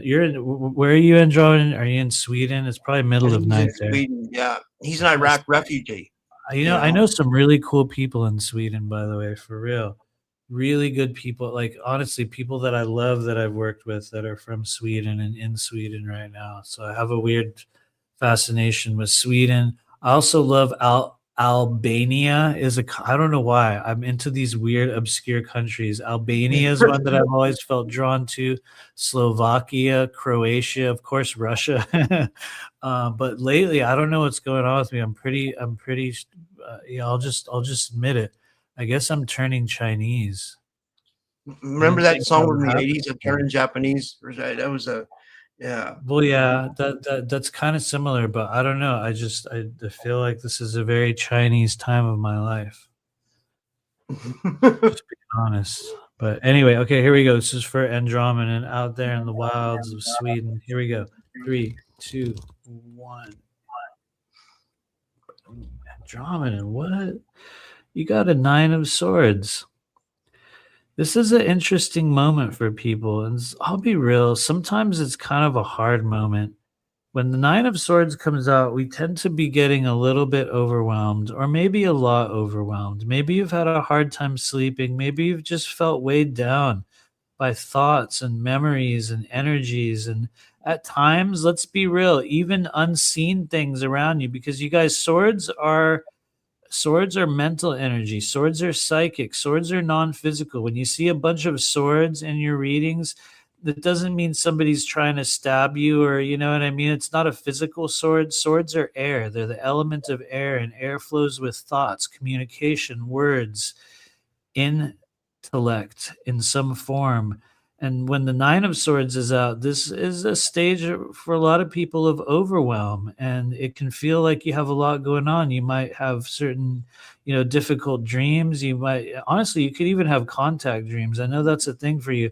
But the thing is, if you're in the 9 of Swords, it wouldn't necessarily be probably the ones you want, and it might feel very chaotic, and you might wake up in the night going, you know what I mean, in your own way. And that's okay, because the 9 of Swords is very treatable. It's very relievable. You really need to talk about the things that perplex you. You need to be able to express yourself more clearly. That's kind of where the swords hold themselves in our body most often, is in the mind, in the throat, within our voice, within the things that we want to say to the world or we never got to say. And by the time 9 of Swords comes out, there's just a lot of it going on. Somebody earlier had a 10 of Swords, which is what happens after this. After this, we get defeated by something, or we just feel completely worn down. And at times, maybe you just have a hard time sleeping. It could even just be that. But usually the key is to release thought forms, the things that we create within our mind, the things that perplex us and keep rolling around in that inner world. And so eventually you'll be able to take those swords down off the wall and use them for something else. But right now you must clear your mind. Anyway, I'll stop there. He says he has an alien in the body. He says, or a cosmic entity or deity, or something beyond this universe, he says. Maybe. Honestly, why not? At this stage, I'm like, yeah, dude, totally. He did have one question. He said, what's the best sleep position for him? He said, do you think? That's a good question. I feel like you ultimately will know, but if you're having a hard time, actually, you know what? I'm going to rewind that and give you a different answer. It's not about a sleep position for you right now. It's that the body needs to be fully exhausted before going to sleep. And I don't think that you're fully exhausting yourself. Not that that's an absolute necessity, but it just feels like you're holding a lot of energy. And it's not so much about a sleep position. It's that something, like a towel or a sponge that needs to get squeeze it all out. And, so something empties itself. And then you're going to be able to rest. And you also might just have a lot of cortisol in your body. If you can get a hold of ashwagandha, that's really good at reducing cortisol. I would say try some ashwagandha. It doesn't necessarily make you sleepy, but it'll sort of release cortisol from the mind that can help you settle in a different way. I would also see there was another thing that showed up there. You also might be magnesium deficient. If you're having a hard time with your body physically settling in bed when you go to bed, and I know this because I've had magnesium deficiency before, you'll just be tossing and turning, like literally just rolling over and over all night long, not really getting into full REM sleep. So try some ashwagandha. or There's a some. supplement. Check this out. I wanted to show you this, Matthew. I got this is lemon balm, ashwagandha, magnesium, and what's the GABA. It's Nice. Oh yeah. it's I got a bunch of supplements now. I've been taking a lot of but Oh, yeah. is ashwagandha really good then? Is it like a really is it? I think it's pretty good at like calming the body and sort of settling things. I think it's most often felt in reducing cortisol, which brings you down off the edge. It gets you out of fight or flight. In some cases, it will definitely help you sleep. If you Yeah. feel agitated during, the day a lot, I've noticed ashwagandha helped me a lot. Back in the days when I was getting off of like all kinds of pills and stuff and like, various meds, ashwagandha really saved me. And what's wild is I found it. It sounds so crazy. I literally found a bottle of it at this place that I worked at that was in some random drawer. And I was like, what the hell is this shit? Ashwagandha? What? And for some reason, I was like, I'm just like, I think I'm going to take it. And I did. And I remember taking it. And then I went and looked it up and I was like, whoa, I actually needed it. And I didn't even know. So anyway, it's That's very cool though. That's really cool. Like for real, yeah. Like I'm gonna start taking it more. Okay. We have one more. Last one is for the night is Willard, and he said, now I think I don't know if he heard you when he said he says, Matthew, can you give me a general reading on my Starseed Galactic Federation general reading and surprises me for this month? Willard, I don't know if you heard he doesn't do Starseed readings, but like he can pull a card. I will still give you a reading though if you want to leave his comment up. Don't worry. The reason why I don't really like to do Starseed readings, I guess I've already said this. I just feel like it's such an energy of the moment thing, and I feel like we aren't really equipped to really. Most of us aren't really equipped to answer those questions with accuracy at this stage of the game because there's so much that we do not know. I've noticed some people can go to great lengths in looking at your birth chart and noting where you came in. And in a lot of cases that will show like your star origins. I know for me, because I have had those readings before, I came in the framework or the portal from Mintaka, which is really weird and popular now. All of a sudden everybody's talking about it. I learned that back in like literally 2016 before it was cool. So it's funny to see that coming out now. But I think for a lot of us, it's not so much about like a race. It's about an area or a constellation or a location or a realm. And I guess that's one of the reasons why I'm very hesitant to define those things for people, because I also believe that our job here as humans is to live here and to be present within our life here on earth, to connect with the physical realm. It's why we incarnated. And I think that there's an over-reliance in the New Age starseed disclosure kind of friend groups to sort of identify as I'm from this planet, or I'm from this realm, or I'm this kind of a being. And there's really nothing wrong with that. That's a natural form of like associative play. But for me, it just hasn't really ever yielded any notable results, meaning it's like kind of like I was saying, like even if disclosure happened tomorrow morning and Trump comes out and is like, here we are live with the Pleiadians, they're the coolest aliens around, everybody loves them. Even if that happened, the world's still going to go on. They're still going to be doing a manufactured war in the Middle East. There's still going to be, atrocities occurring, with children all across the world.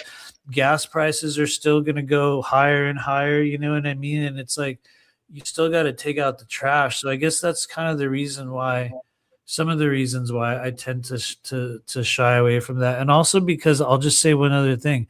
I believe a lot of the kind of overt focus that we have upon the starseed origin phenomenon right now, in the next 5 or 6 years, you guys, everyone's going to be moved on to a whole new thing.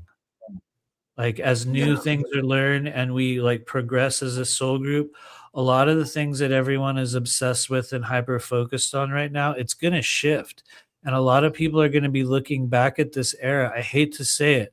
A lot of people are going to look back at this era that we're in right now and they're going to go, oh my God, yeah, remember that time back in 2000 whatever to 2000 whatever, where everybody thought they were in a program and everyone thought they were an alien and everyone thought they were this. Not to say they weren't, But you're going to notice as you grow later on how little so much of that actually matters. I'm not saying it's meaningless, but anyway, I'll shut up there because the more I talk about that stuff, the more people get bummed out. And then, it's, and then they're like, oh, he's a hater, he's negative. Oh no, I'm just real. I call it the way I see it within the work that I do. And anyway, I'll shut up now. Let's do that reading for Willard. Now that I said all that shit, let's do a reading for Willard. Can you put his comment back up? Oh yeah, I'll find it. Let me see here. Where's he at here? Willard, if you're in the chat, I'll put his comment back up.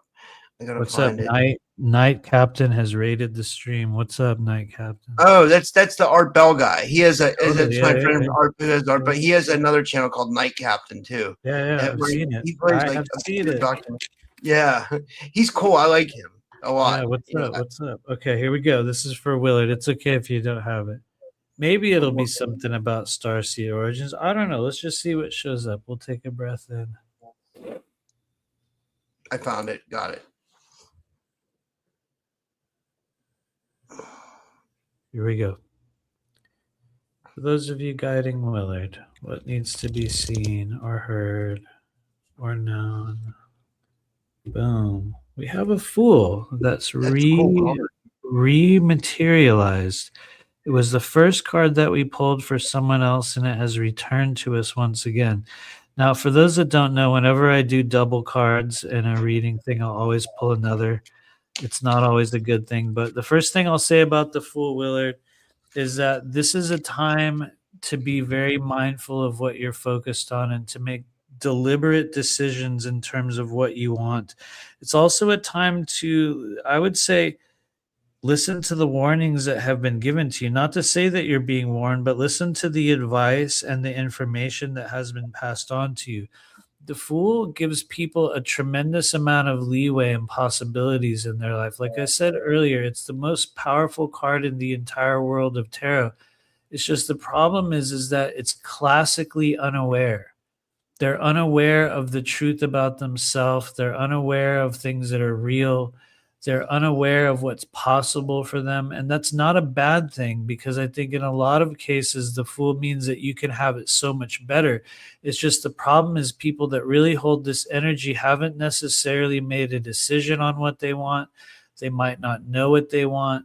At times they might lack in knowledge of self, meaning that they don't necessarily even really know themselves on a number of levels, or they've relied upon testimony of others to judge and define themselves, when the Fool says in many cases you have to do it for yourself.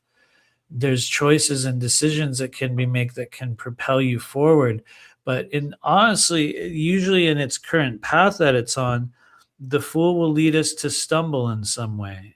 Nobody dies from it. It's not a tragic stumbling. It's just moments of, discovery and accidental things and, silly mistakes that we'll make along the way. We're not saying you're making mistakes. I'm just giving you all the pieces of the Fool. So when this comes into your life, I would say it's time for you to make different choices in terms of what you want rather than where you are right now, because you could have it a lot better. Now that I've said that, we're going to do one last one just because this is the thing I do whenever we do double cards. Here we go. Anything else? This might even be for someone other than Willard, but here we go. Could be for everybody. Whoa, damn. And then we got a Page of Swords, which honestly is a really good card. And so I'm going to keep aiming this at you, Willard, but this is also going to apply to a lot of other people.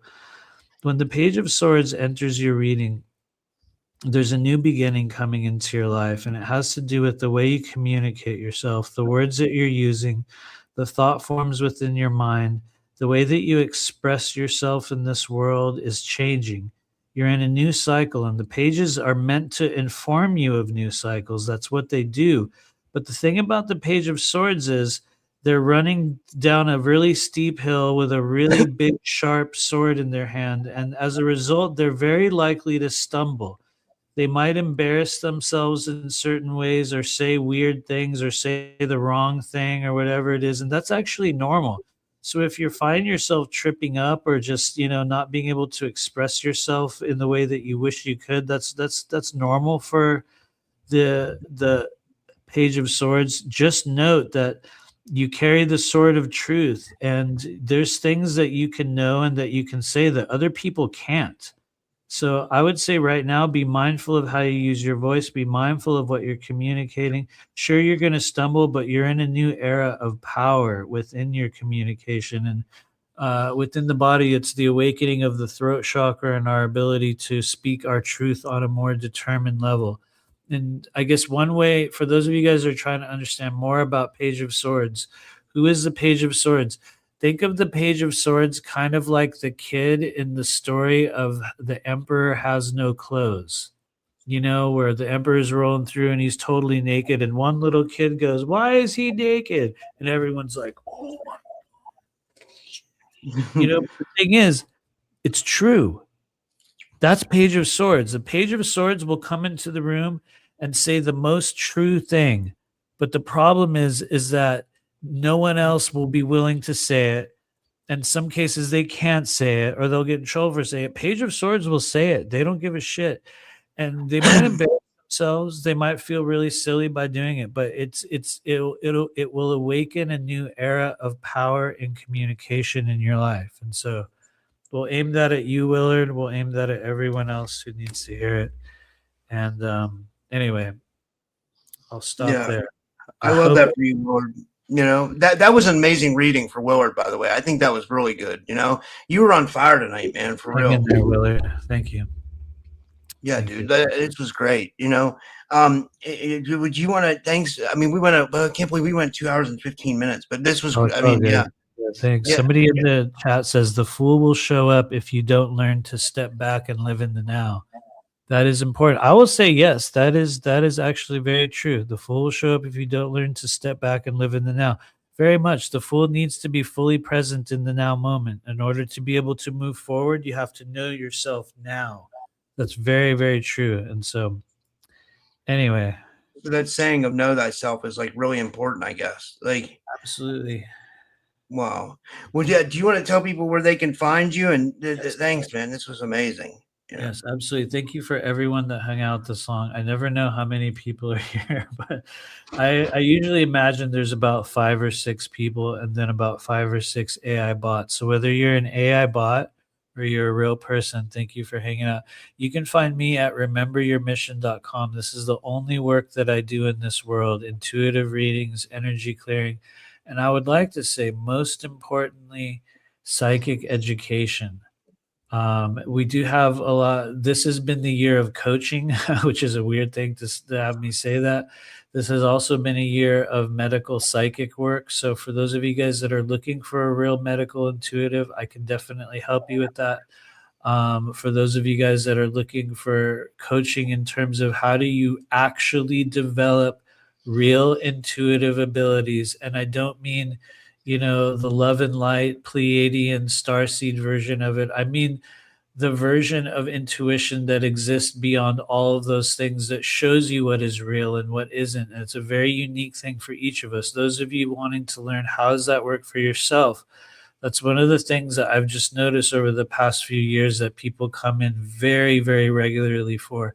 And so there's that. We do a lot of, I guess we call it intuitive coaching. We have a Patreon group, which meets every month. We just did our monthly reading group yesterday, actually, where we do readings for everybody in the Patreon group that shows up. It's $10. And then coming up this Sunday, we're doing our monthly Tier 2 energy clearing meditation, which is a group process that we do at the last Sunday of every month, where we essentially just do a group meditative energy clearing process where we work on chakras, meridians, layers of the body that people talk about. We do a little bit of chatting before we do the group, where, people come in and just kind of talk about what you're going through. And it helps me build a roadmap of like various things that will work within our meditation. So you can find us on Patreon at Remember Your Mission or Blue Flame Collective. And then lastly, we have a YouTube channel, which is in the process of being slowly strangulated by the AI algorithm. and that is also on YouTube at Remember Your Mission. And we do a weekly show where we're working through a book that I wrote. It's this book right here. We do a weekly reading right now. We're about 2/3 of the way through, and so this Wednesday we're going to be back on YouTube again, actually talking about the 4 gateways of psychic activation. So you can find me there, 4 p.m. Eastern on YouTube on Wednesday, and that's a lot of stuff. We'll stop there. No, that's Thank you, awesome. Man. everyone. This is amazing. Yeah. Well, thank you everybody for tuning in, and thank you to anybody who donated. And I will be seeing you guys tomorrow. But tomorrow we got Drago Reed, and I think Missy Hill is earlier than that too. So should be Nice. an interesting day tomorrow. And yeah, I'll see you guys all tomorrow. And have